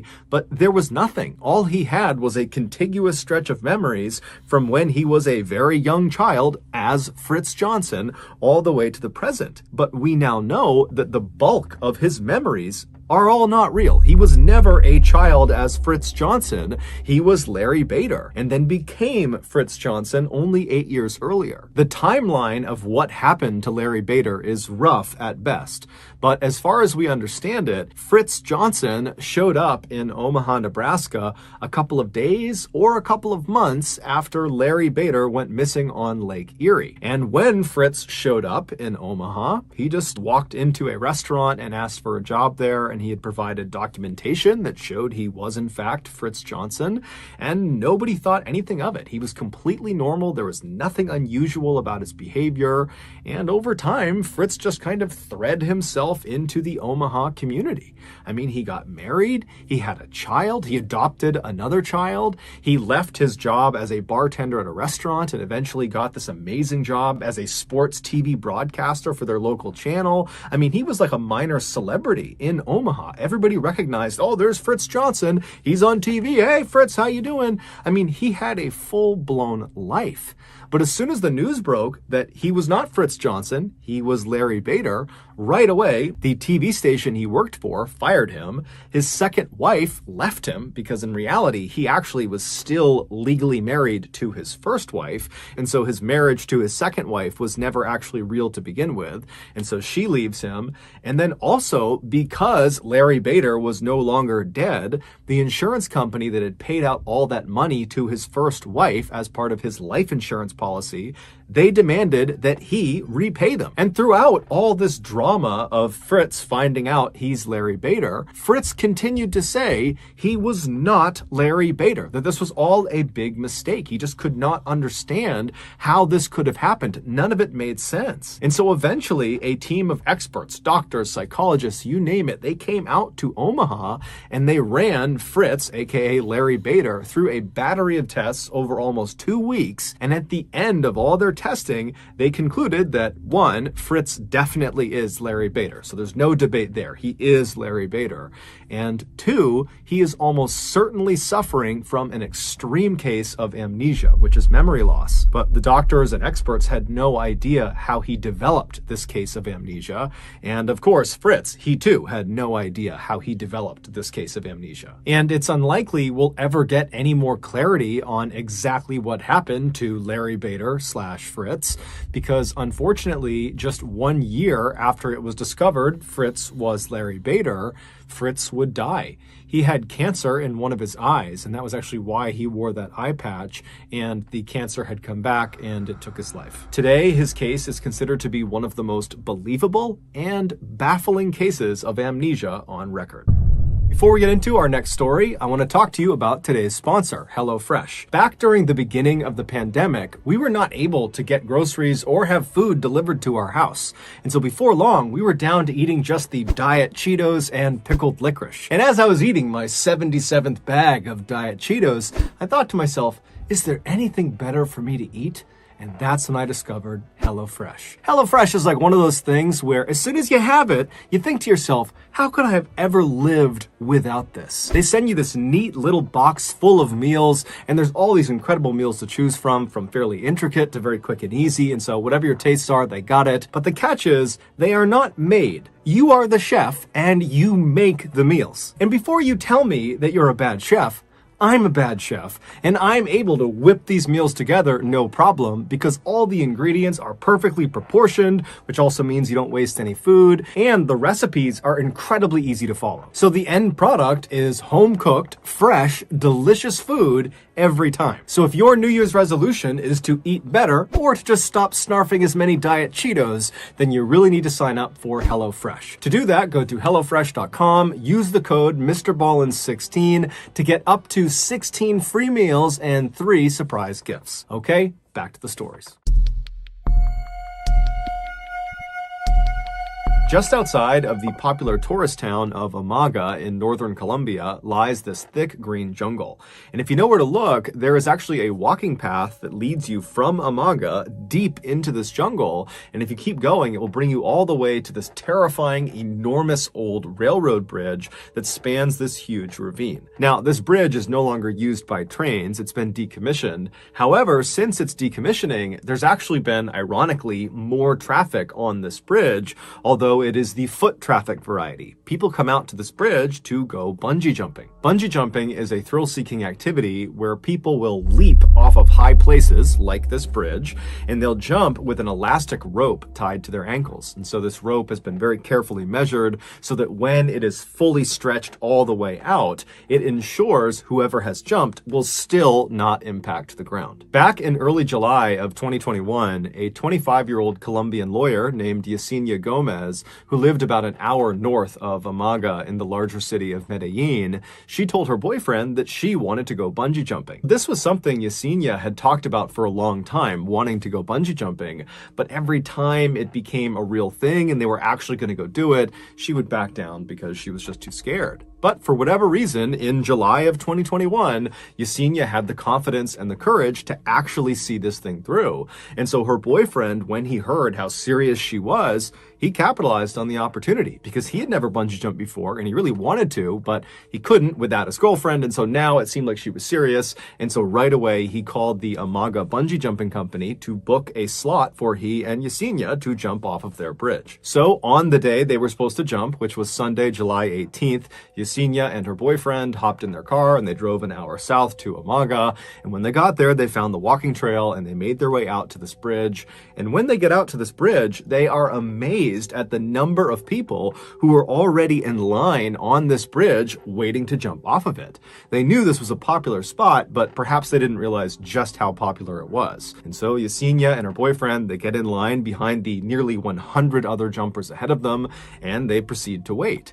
And over the next several hours, Yesenia and her boyfriend would have front row seats to all of the jumpers ahead of them jumping off the bridge. Now, it seems like Yesenia, in her mind, believed she would arrive at this bridge and very quickly she and her boyfriend would leap off and it would be great and so much fun. But now they've been forced to wait for a really long time. And this whole time, they're watching other people jump. And Yesenia is starting to panic. Suddenly, bungee jumping looked terrifying. It did not look like something she wanted to do. And so she was beginning to second guess her decision. And so her boyfriend, he's trying to calm her down and he's telling her, oh, it's totally safe. Look at all these people who have jumped. They're all fine. They're all smiling. They're so happy. You're going to be so proud of yourself. But despite his best efforts to calm his girlfriend down, Yesenia just could not calm down. But she did tell her boyfriend that she's not about to back down. She's going to go through with this. And so several hours went by of this totally high stress, anxious waiting period. And then finally, Yesenia and her boyfriend reached the front of the line, at which point the staff members who've been doing this all day long, they signal the two to step forward and get their harnesses on. And so Yesenia and her boyfriend, they make their way to the edge of the platform. So they're looking out over this ravine and the staff members are putting on their harnesses and getting them ready. And the whole time, Yesenia, she's starting to get tunnel vision. Her heart is racing. She's totally panicked. She doesn't think this is fun at all. She just wants to get this over with. And then at some point, one of the staff members finally says, okay, jump. And so Yesenia jumps. Except it would turn out Yesenia had made a mistake. That staff member who had said, okay, jump, was talking to her boyfriend, not Yesenia. However, Yesenia, in her totally panicked state, had just not understood and had leapt, believing they were telling her to jump. However, the staff members had only put her harness on. They had not attached the actual elastic rope to her ankles. And so when Yesenia jumped, there was nothing stopping her from smashing into the ground. And so as soon as she leapt off the bridge, her boyfriend ripped off all of his gear and he ran down the bridge. He leapt over the railing and he ran down the hillside all the way to the bottom of this ravine. But when he finally got to his girlfriend, it was already too late. She was already gone. It would later be determined Yesenia did not die from impacting the ground. She actually died from a heart attack she suffered on the fall down, which means she must have realized after she jumped that she jumped too early, that she did not have the bungee cord attached to her legs. And so literally the fear of what was about to happen to her killed her. In early 1974, 31-year-old Michael Taylor was living happily with his wife Christine and their 5 children in Ossett, which is a small town in central England. Michael was described as a great father and a great husband who had an excellent sense of humor. In fact, neighbors, whenever they would walk past the Taylor household, would say you could often hear the sound of Michael laughing or the sound of him telling jokes to his family. But in April of that year, everything changed for the Taylor family. Michael had been doing some home repairs when he fell off of a ladder and he hurt his back. The injury itself was fairly minor, but it resulted in chronic pain. And this chronic pain quickly changed how Michael behaved. Michael went from being this cheerful, funny, happy guy to being sad and depressed. And he was so irritable that his family could barely be around him because he would lash out at them. Now, the Taylor family was not a religious family. However, most families who lived in Ossett at that time were. And so when one of Michael's friends found out about how poorly Michael was doing, they approached Michael and said, you know, you really ought to turn to religion for help and for guidance in this difficult time. And they also told him specifically that he really ought to check out this one particular Christian group. It was called the Christian Fellowship Group, and all it was a prayer group for Christians who wanted more religious support beyond just going to church on Sundays. But this friend of Michael's told him that the real draw of this group was the group's leader. Her name was Marie Robinson, and she was this 21-year-old, extremely friendly and energetic and charismatic person who just had this incredible way of making all of her members really feel like they belonged. And so Michael's friend was telling him that he really thought Marie could be the difference maker for him, that she could help him get back to normal. And so Michael, you know, he trusted this friend and he really didn't have much to lose at this point. He was already at rock bottom, and so he agrees to go check this group out. So on September 12th of that year, Michael makes his his way to the church where this fellowship group is held. He goes inside and he makes his way to one of the back rooms in the church. And when he goes inside, he sees there's a ring of people sitting in a circle, about 20 people. And as soon as they see Michael coming in the room, they all stand up and they open their arms up and they say, "Come on, come sit down with us. Welcome to the group." And then the woman who had to be Marie, she stands up and she looks at Michael, huge smile on her face, and she encourages him to come over and sit right next to me. "Welcome. We'd love to have you join our group." And so Michael, for the first time in ages, is smiling as he strides across the room and sits down right next to Marie. And then as Marie began to lead the group in prayer, Michael did not feel his chronic pain.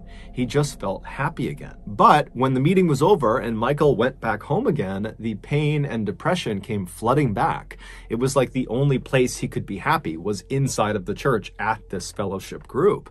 And so over the next couple of weeks, Michael completely prioritized this group. He went to all of their meetings, and over the course of these couple of weeks, Michael became very close with Marie, and apparently Marie became very close with Michael, to the point where the two of them would stay after the meetings were over, and just those two would sequester themselves in quiet prayer. No one knew what they did in there, but it just seemed like they were developing a real relationship. And in fact, many people in this group suspected they were having an affair. And before long, the rumors in the church had spread outside and were all over Osset. And then before long, Christine, Michael's wife, was hearing from a friend or a neighbor that apparently Michael was having an affair with Marie. Now, Christine had already suspected her husband was having an affair with Marie because Marie was the only thing Michael talked about when he got home. So on October 1st of that year, only a couple of weeks after Michael had first attended this group, Christine waited until Michael had left the house to head out to one of the group meetings,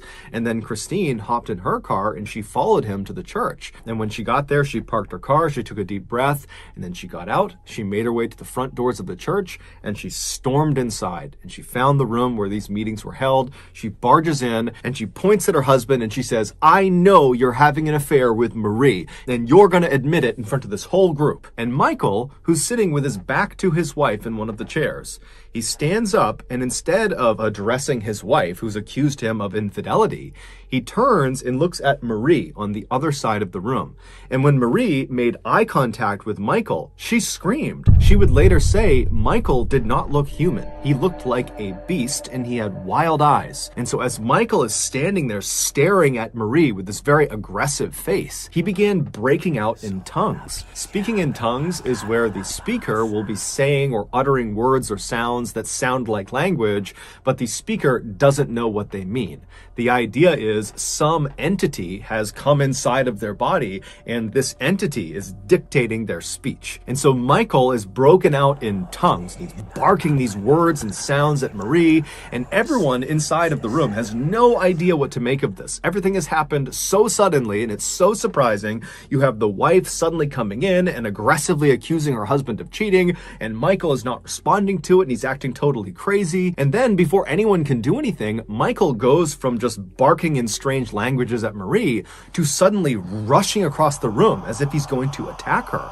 And when he does that, the rest of the members jump on top of him and hold him down. And despite there being like 10 or 15 people holding him down, Michael is still trying to get up and he's screaming and snarling and yelling at Marie. And then Marie suddenly breaks out into tongues too. And it's only then that Michael stops trying to force himself up out of this pig pile that's on top of him, and instead he just continues to speak in tongues to her. And so the two of them are looking at each other speaking in tongues, and the rest of the group is just totally dumbfounded, and so they just begin praying. And then after about an hour, Michael just collapses. It's like he went unconscious.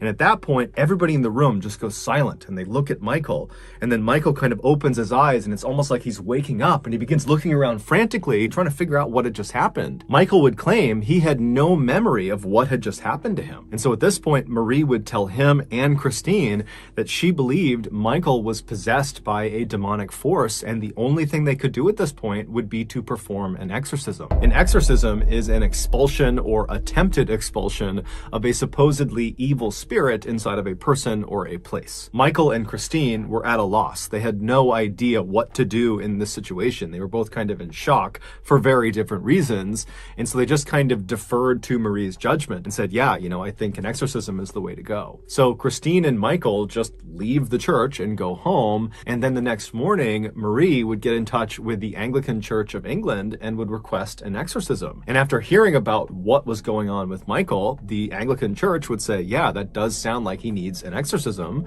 And so the following day, they would send out two of their best exorcists named Peter and Raymond. And so Peter and Raymond, they get to Ossett, they go to Michael's house, and they observe him. And very quickly, they determine that it does seem like Michael is possessed by at least one demonic force.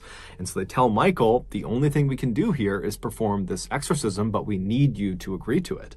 And so Michael says, okay, yeah, I agree to this exorcism, and so would his wife, because she at this point is just completely unsure what to do. She's just going along for the ride. So a day later, on October 4th at 10 p.m., Michael, his wife, and the rest of the members of this fellowship group, along with Peter and Raymond, they would all meet at this other church in a neighboring town. And as soon as Michael had been positioned in the middle of this group in this chair, Peter and Raymond began the ritual by praying. And as soon as they did, Michael began screaming out in tongues, and he began writhing around, and he fell to the ground, and he began contorting his body in grotesque positions, as if the words Peter and Raymond were saying were physically harming Michael. And so after 8 hours of this, during which they had to actually tie Michael down to prevent him from hurting other members or hurting himself, after 8 hours, they finally just came to a stop. Peter and Raymond were exhausted. It looked very much like Michael too was exhausted, and as soon as they stopped the ritual, Michael just kind of collapsed on the ground as if he had fallen unconscious. And then at some point he kind of wakes up and he's looking around wildly. He's still tied down to the ground, and he's acting like he has no idea what's just happened. And at this point, Peter and Raymond, they tell him that, the exorcism was mostly successful. We identified 40 demons inside of you, and this exorcism was able to expel 37 of them. So that means there's still 3 demons inside of you. Now, we can't do it right now. We're too tired. You're too exhausted. So go home, get some rest, and tomorrow we will finish this exorcism. We will get rid of those 3 demons, and you will be just fine. And so Michael and Christine, they get their things, and they leave the church, and they head home. A few hours later, around noon, a woman who lived near where Michael Taylor and his family lived thought she heard something strange outside of her house. It sounded like someone yelling. And so she went to the front of the house, and she pulled the curtain aside on one of her windows, and outside, walking down the street completely naked, covered in blood, was Michael Taylor, and he was saying something about Satan. And so this woman, she calls the police show up, and they find Michael. He had curled up on the sidewalk outside of this woman's house, and he was giggling like a child in the fetal position. And so the police approach him, and at some point Michael apparently snaps out of it, and he starts looking up at the police like he has no idea what's going on, and eventually they would get him to tell them his name and where he lived. And so after calling in backup to deal with Michael, the responding officers made their way to Michael's residence. And so they go inside, and immediately, as soon as they see what's in there, one of the officers just turns around and runs outside and begins dry heaving. The inside of the Taylor family home would become one of the most infamous crime scenes in English history. A few hours earlier, when Michael and his wife had come home from the exorcism, they had gone inside, and then Michael had fallen into one of his trances and began beating his wife. And then at some point, she fell to the ground and either was dead or was in the process of dying, at which point Michael jumped on top of her, and using only his hands, he ripped her face off and flung it across the room. And then as she's laying there bleeding to death, he began rubbing her blood all over his body. And then after she had finally died, he tracked down the family dog and killed the dog as well. Fortunately, their 5 children were not home at the time of this attack, and so they were unharmed. During Michael's trial, the prosecution and the defense blamed the Anglican Church of England and Marie and her religious group for effectively convincing Michael he was possessed with demons, which caused him to act out violently and kill his wife. And so ultimately, Michael would be found not guilty by reason of insanity, and after only 4 years of psychiatric care, he was released. And today, he is still living free in Ossett. But despite the legal outcomes of this case, there are many people, both religious and not religious, who believe the Michael Taylor case is one of the only true demonic possession cases in modern history. Also, just to close the loop, we don't know for sure if Michael and Marie were having an affair, but it is assumed they were. Ever since he was a child, Mark Twitchell had always dreamed of becoming a big-time Hollywood filmmaker. But he knew the odds were stacked against him because he lived in Edmonton, Canada, which was not exactly known for being a movie-making hub. Nonetheless, after high school, he enrolled in an Edmonton art college, and in 2000, he graduated, earning his degree in radio and television art. But after college, despite utilizing his training to make several films, none of them generated any buzz beyond his friends and family, and so it seemed like his filmmaking career was turning into a bit of a dud. However, in 2007, Mark had a bit of an unintentional breakthrough. He had been a longtime Star Wars fanatic, and that year, he decided, purely as a passion project, he was going to write a script for a prequel to the Star Wars franchise. When he finished it and shared the script with some of his colleagues, they were so impressed with his writing, they said, "Mark, you need to produce this into a movie. This is incredible." And so Mark, who was totally amazed at this unbelievable feedback he was getting, decided, you know what the heck, I will produce this movie. And so he began sending his script out to different actors and actresses to see if they might be interested in playing a role. And amazingly, one of the original Star Wars actors, Jeremy Bulloch, who played Boba Fett, he read the script and he was so impressed by it that he agreed to play a role in Mark's film. And so this passion project had quickly turned into Mark's biggest success yet. When the movie was finished, it did well, but it didn't propel Mark into Hollywood stardom.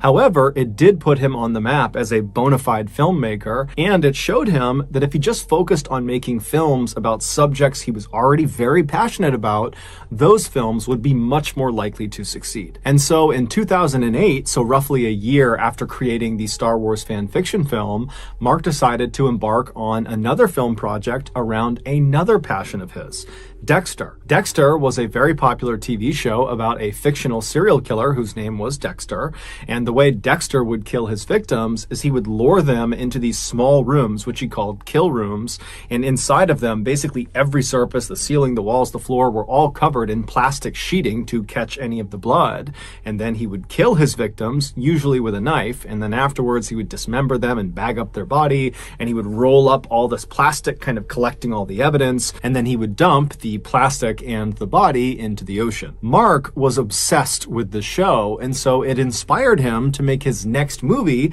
be about a killer too. Except instead of it being fiction like Dexter, he wanted his movie to be at least based on real events. And it just so happened, at the time he was thinking about doing this movie, there was this uncaught murderer terrorizing Edmonton, and so Mark decided the Edmonton killer would be his star. Mark would spend the next several weeks obsessively researching the Edmonton killer and his victims and establishing a clear timeline of what had happened with this case. And then after he felt like he had compiled every piece of information he possibly could, he used that research to concoct a 42-page first draft of his script. And as soon as he was done with that first draft, it somehow got leaked. And when it got leaked, the contents of this script were so shocking and so controversial that the script wound up in the hands of the Edmonton police. And when they read the script, they immediately recognized they had a big problem. They reached out to Mark and they told him under no circumstances can you turn this script into a movie, and then the police basically wiped this script off the face of the earth. Today, if you go looking for Mark's script online, you'll basically only find heavily censored versions of it. But recently, I got my hands on an uncensored version of this 42-page script. Now, I'm not going to literally read you this script. However, what I'm going to do is use the script's information to tell you Mark's highly controversial Edmonton killer story. As you listen, remember this story is based on actual events, and so the victims' names and the information about them is real. Okay, here we go. In early October 2008, a soft-spoken 26-year-old casino security guard named Giles Tetreault was living alone in Edmonton. Giles's life had recently been turned upside down because a few months earlier, his wife had told him that she just didn't love him anymore and that she was going to leave him. Giles was still very much in love with his wife, and so this was a totally heartbreaking experience for him. After she left, Giles tried to stay busy and keep his mind occupied, but it rarely worked. Oftentimes, he felt crushingly lonely and sad. But on Friday, October 3rd, when Giles came home from work that afternoon, he suddenly felt like, you know what, I gotta get my life together, and I'm gonna start by finding myself a new romantic partner. And so he went on a dating site and he made himself a profile, and he began scrolling through all of the women's profiles that lived roughly in his area. And at first, no one really appealed to him, but then he stopped on this one woman's profile. She was this young, blonde, beautiful woman named Sheena, and she lived right in Edmonton. And so Giles thought, what the heck, I'll send her a message. And so he did, just introducing himself and asking to talk further. And she responded just a couple of minutes later. And then over the next couple of hours, the two exchanged dozens of messages, getting to know each other. And then finally, Sheena just says to Giles, hey, we live so close together. Why don't we get together tonight and go grab dinner and watch a movie together? And Giles is thrilled and he says, yeah, I'll come pick you up. What's your address? And Sheena would tell him, you know what? I don't feel comfortable sharing my address over this dating website. And so instead, she sent Giles this strange customized set of directions that didn't give the actual address of her house. Instead, it basically gave Giles a set of known landmarks in Edmonton that he could follow until he finally arrived at her residence. And she also told him that when he arrived, instead of just coming up to her house, there would be a detached garage and the door would be open and he would go through the garage, out the door into her backyard, and then he would go up the back steps to the back door of her house, and she would meet him there. Now, Giles did think this was a little bit strange, but at the same time, he's thinking, I am basically a complete stranger to her. We just met today on the internet, and so I really can't blame her for taking some extra safety precautions with me. And so he told Sheena he had no issues using her special directions,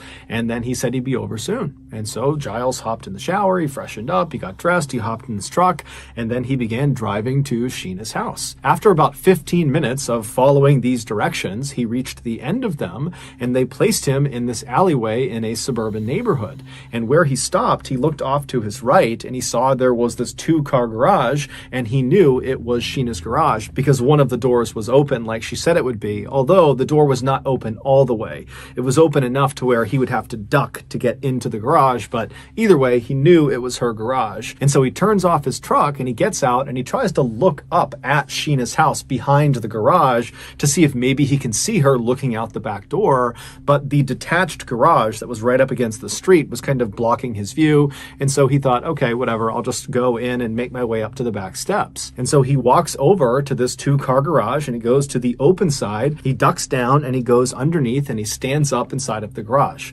Now, it was dark inside of the garage, there was no light on, but there was enough light spilling in from the opening of the garage door that he could see there was really nothing in the garage. However, virtually every surface, the walls, the ceiling, the floor, was covered in plastic sheeting. Now, he had no idea what this plastic sheeting was for, and he really didn't care.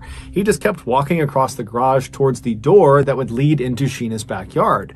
And when he reached that door, he reached down to the door handle and he was about to turn it when he felt a blinding pain in the back of his neck. He whipped around, and even though it was dark inside of this garage, he could clearly see this huge man in a black and gold hockey mask standing right in front of him holding a stun baton. Giles tries to run past him to try to get out of the garage, but the man grabs him and then takes his stun baton and drives it into Giles' stomach, and he pulls the trigger. And immediately Giles feels this coursing pain in his torso, and he falls to the ground, and then this man in the mask releases the trigger, and Giles tries to scramble up to his feet to try to run out of the garage. But as soon as Giles turns around, he stops where he is because he sees this huge guy in the mask is standing between him and this open garage door, and he's now holding a gun in his hand and he's aiming it right at Giles. And so Giles freezes. He has no idea what's going on. And this man who's got this mask on barks at Giles to get on the ground and put your face on the ground. And so Giles at this point is thinking, I'm going to get killed in here. I have nothing I can do. I'm completely defenseless here. And so he just does what he's told. And he lies down on the plastic sheeting and he's totally terrified. And this man walks over and he puts a piece of duct tape over Giles's eyes. And so as he's laying there blind and terrified, Giles becomes very emotional. He suddenly longs for his ex-wife and for his family and his friends. He wishes he could see them just one more time, and he knows he's not going to. Then, as he's laying there, he's coming to the stark realization that he didn't tell anyone where he was going. And so if this masked maniac does kill him, who's going to find his body? Will his family and friends ever know what happened to him? So as he's laying there thinking of these horrible thoughts, he hears his attacker, who's several feet behind him, start fiddling with what sounds like chains or handcuffs. And Giles thinks to himself, if I get chained up in here, I really am done. And so he has this sudden surge of adrenaline where he thinks to himself, I'm going to get killed in here. I know it. I'm going to get killed. But if I'm going to die, I'm going to die on my terms. And so Giles takes a deep breath and then jumps to his feet, rips the tape off of his eyes. He turns around and he faces his attacker and he says, I'm not going to do this. I'm not going to go out this way. And the attacker is totally surprised, but he just begins to raise his gun at Giles to shoot him. And Giles lunges forward and he grabs the barrel of the gun and he pushes it away from him. And as soon as he does that, Giles realizes something. The gun is made of plastic. It's fake. And so Giles is suddenly so confident, he grabs the arms of his attacker and he tries to kick the guy in the legs, but the attacker is so much bigger and stronger than Giles that he just headbutts Giles. Giles goes flying to the ground and his attacker jumps on top of him and begins punching him and slamming his skull into the ground. But Giles is so high on adrenaline, he can't feel any of the blows. All he's trying to do this whole time as he's getting pummeled is just find a way to stand up and run out of this garage. Just get out, escape. And amazingly, against all odds, he does manage in between blows to wriggle his way out of the attacker's grasp. But as he begins to run towards that opening in the garage door, the attacker grabs him by the jacket. And so Giles twists himself and he actually comes out of the jacket. And then he throws himself onto the ground and he rolls out of the garage. And as soon as he is free, he suddenly can't stand up. The stun baton, he didn't feel it before, but it had sapped all of his strength. But the adrenaline had kind of overridden that feeling. But here he is outside and he suddenly can't stand up. And so he's trying to stand up, and then the attacker, who's still inside, dives down, reaches out from underneath the garage and grabs Giles by the ankle and begins trying to pull him back into the garage. And so Giles is kicking and screaming and punching, and he finally breaks free. And then he has another surge of adrenaline and he stands up and just begins running down the alleyway. Doesn't even go to his car. He just starts running towards, hopefully, civilization. And he makes it a couple of houses before he collapses to the ground in this very busy walking trail. And so he's landed right in this intersection where he's hoping someone's going to be. He turns back and looks down the alleyway and he sees his attacker, who's now on the road. He's got the mask still on his face and he's charging up the road. Giles can't even get up. He's so tired, but Giles looks to his side and he sees there's this random couple walking down the walking path. They see Giles on the ground who's calling out for help, and they run over to him and they get right in front of Giles, and Giles immediately points at the attacker coming down the alleyway and says, he's trying to kill me. And the attacker amazingly just jogs right up to Giles, right up to the couple. He does not take his mask off and he acts like he's friends with Giles and says, oh, come on, Frank, you're making a big deal out of it. It's a game. Come back to the garage. I'll meet you there. And then the attacker just turns around and walks back down the alleyway back towards his garage. And so Giles turns and looks up at the couple, who are totally freaked out by this whole situation. They don't know if this is some weird setup that they're going to get robbed or something. They don't know if this is a hoax.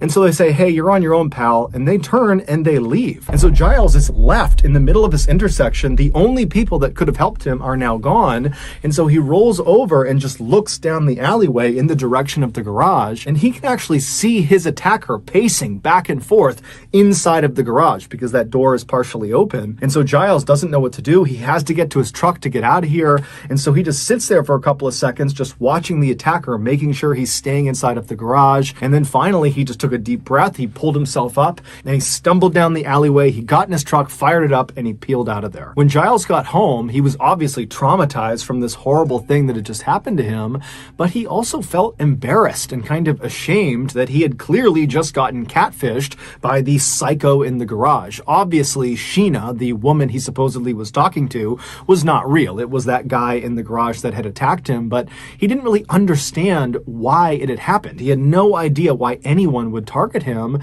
and so the whole situation was just such a mess. He decided, you know what, I'm not going to tell anyone. He didn't report it to the police, he didn't tell his friends, he didn't tell his family. He just decided he was going to move on and forget about it. A week later, on October 8th, another Edmonton man, 38-year-old Johnny Altinger, was perusing the dating website that Giles had been using. Johnny made a living doing quality control for an oil and gas company, but he hated that job. He much preferred to spend his time tinkering with his computers or his prized motorcycle. Johnny had lots of very close friends, but romance was always something that had eluded him. So that afternoon, Johnny, like Giles, was on this dating website to potentially find a romantic partner. And so as he was scrolling through all of these different women's profiles that lived roughly in his area, he wasn't interested in any of them until he stopped on this one profile of this beautiful young blonde woman named Jen, who lived right in Edmonton. And so Johnny was interested. He sent her a message, and very quickly she wrote back, and before long the two are chumming it up,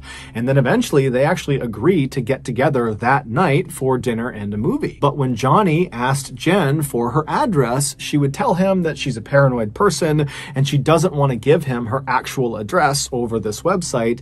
And so instead, she gave him a set of very strange directions that relied on local landmarks in Edmonton to guide him into her residence. And she would tell Johnny, when you get here, go through the garage, the door will be open, go out the back door, go into the backyard, make your way up to the back of the house, and I will meet you at the back door. And so Johnny definitely thought these directions were very strange, but he was really eager to meet up with Jen, and so he really didn't care. And so he told Jen it was no big deal, he'd happily follow her directions, and then he hopped in the shower and he got himself together, and then before he left to go to Jen's house, he forwarded Jen's email that included her very strange directions. He sent those directions to one of his very close friends, and he kind of jokingly included a message that was like, hey, if I go missing tonight, this is where I'm going. And then Johnny hopped in his car and he left. The directions brought Johnny to the same garage in the same alleyway that Giles had been to a week earlier. And when Johnny came to a stop in front of Jen's two-car garage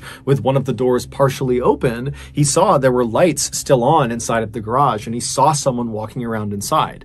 And so Johnny looked at his watch and he realized he was maybe 15 or 20 minutes too early. And so he parks his car and he's thinking, okay, you know, Jen might be inside of this garage and I'm early, but maybe I'll just walk over and say hi to her. I'm sure she wouldn't mind. And so Johnny turns off his car, he gets out and he starts walking over to this half open garage door. And as he gets closer and closer, the lights in the garage go off. And so Johnny stops and he's thinking, why are the lights off? Did she hear me? Does she not want me to come in? You know, what's going on? But he's thinking, okay, well, I should definitely go over and say something. And so he walks over to this open garage door and he bends down and he looks inside and it's totally dark. And he just says, hello? And there's a pause, and then the lights come on, and Johnny suddenly sees this garage that's basically devoid of anything, minus a table off to the side, and every surface is covered in plastic sheeting. The floors, the walls, the ceiling, everything. And in the back of the garage is not Jen. Instead, it's this man he doesn't recognize. And so Johnny's looking at this man, and this man is looking over at Johnny, and finally the man speaks and says, hi, I'm Harry. I'm a designer. I rent this garage out from Jen.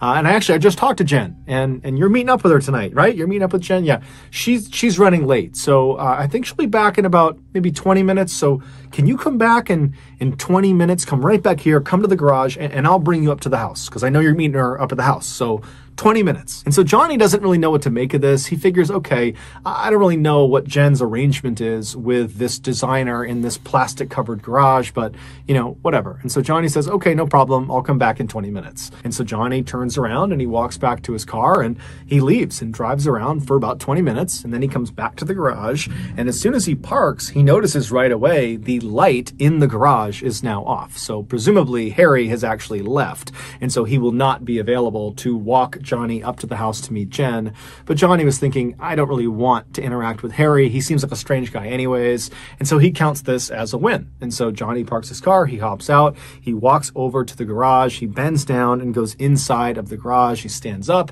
and he walks across the plastic-lined floor to the door that's going to lead out into Jen's backyard. But before he reaches that door, something smashes into the back of his head. And immediately Johnny is horribly dazed and he instinctively throws his hands up to protect his head. And he begins spinning around trying to figure out who or what had just hit him. And as soon as he turns around, he sees in the shadows is the figure of none other than the man he saw before, Harry. And Harry is holding a big metal pipe.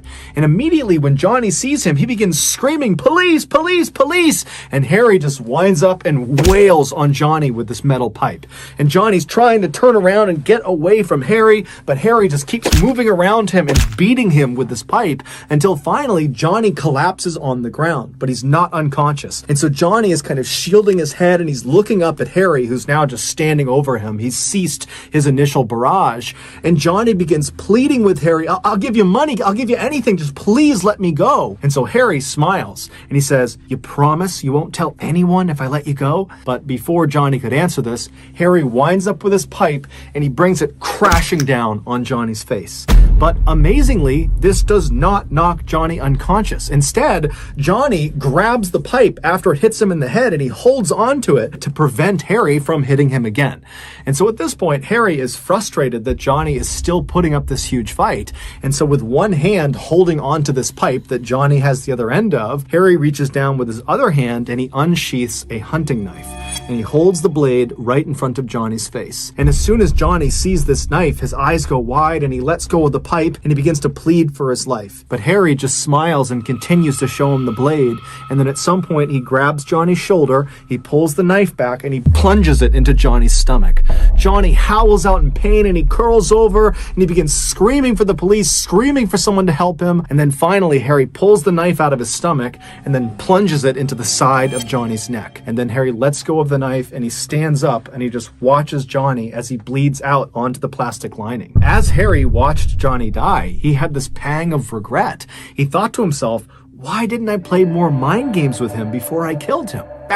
I'll do that with the next one. After Johnny died, Harry would dismember and bag up Johnny's body, and then he would roll up all of the plastic from the walls and the ceiling. He'd gather that all up, and then a couple of days later, he would dump both Johnny's body parts and all of the plastic containing all of the evidence down a nearby sewer drain. At this point in the story, Mark's script just kind of comes to an abrupt end. We don't know what Harry did after getting rid of Johnny's body and the evidence because Mark just didn't write it. It was like he didn't finish the script.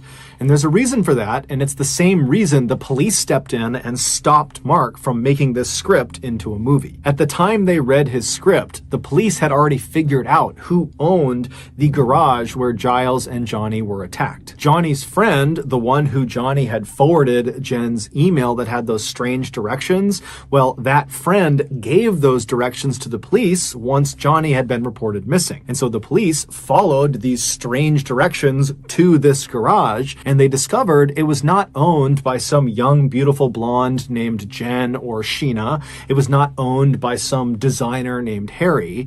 It was owned by a young, up-and-coming filmmaker named Mark Twitchell.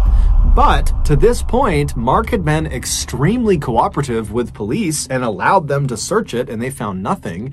And he explained to them he was not remotely the only person with access to this garage, not by a long shot. But when police searched Mark's laptop, they found a hidden document, and this document was his 42-page script. And when they read it, they saw there was a huge issue.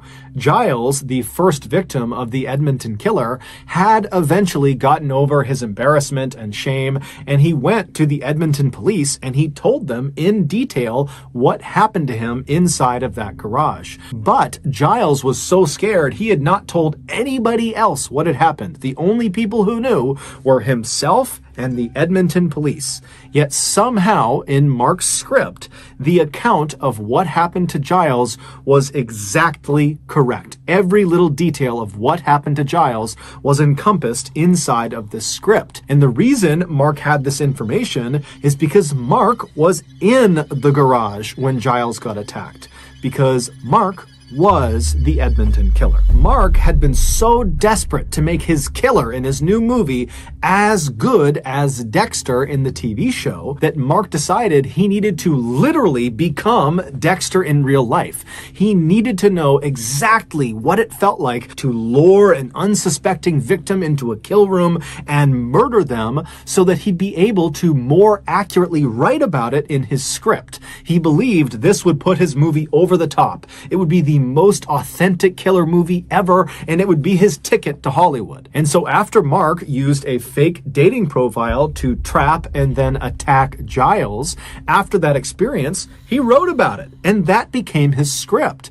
And then when he did the same thing to Johnny and then actually successfully killed and disposed of him, he sat down and wrote about that experience too and tacked it onto the end of the Giles attack. He was literally living his movie and writing the script in real time.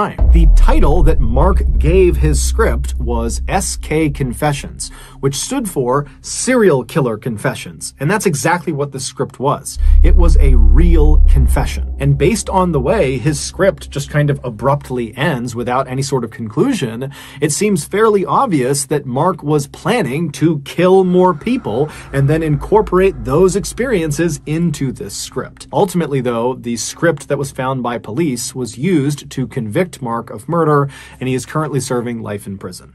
So that's going to do it, guys. If you got something out of today's episode and you haven't done this already, please sneak into the Like Button's house and replace all of the lids of their Tupperware with off-market brands so none of them fit. Also, please subscribe to our channel and turn on all notifications so you don't miss any of our weekly 1 or 2 video uploads. We are now selling merchandise like flannels and hats and sweatshirts and all sorts of stuff. If you're interested, go to shopmrballen.com. If you want to get in touch with me, you can direct message me on Instagram or on Twitter. My username for both platforms is the same. It's just MrBallen. I also have a ton of content over on TikTok where my username is also MrBallen. We also have a second YouTube channel just called MrBallen Shorts where we post random short videos and lost episodes. We also have a Facebook page just called MrBallen where we post condensed versions of the longer episodes you see on YouTube. If you have a story suggestion, please submit it to our subreddit just called MrBallen. It's linked in the description below. So whether I see you on Instagram, Twitter, TikTok, Reddit, YouTube, Facebook, or some combination,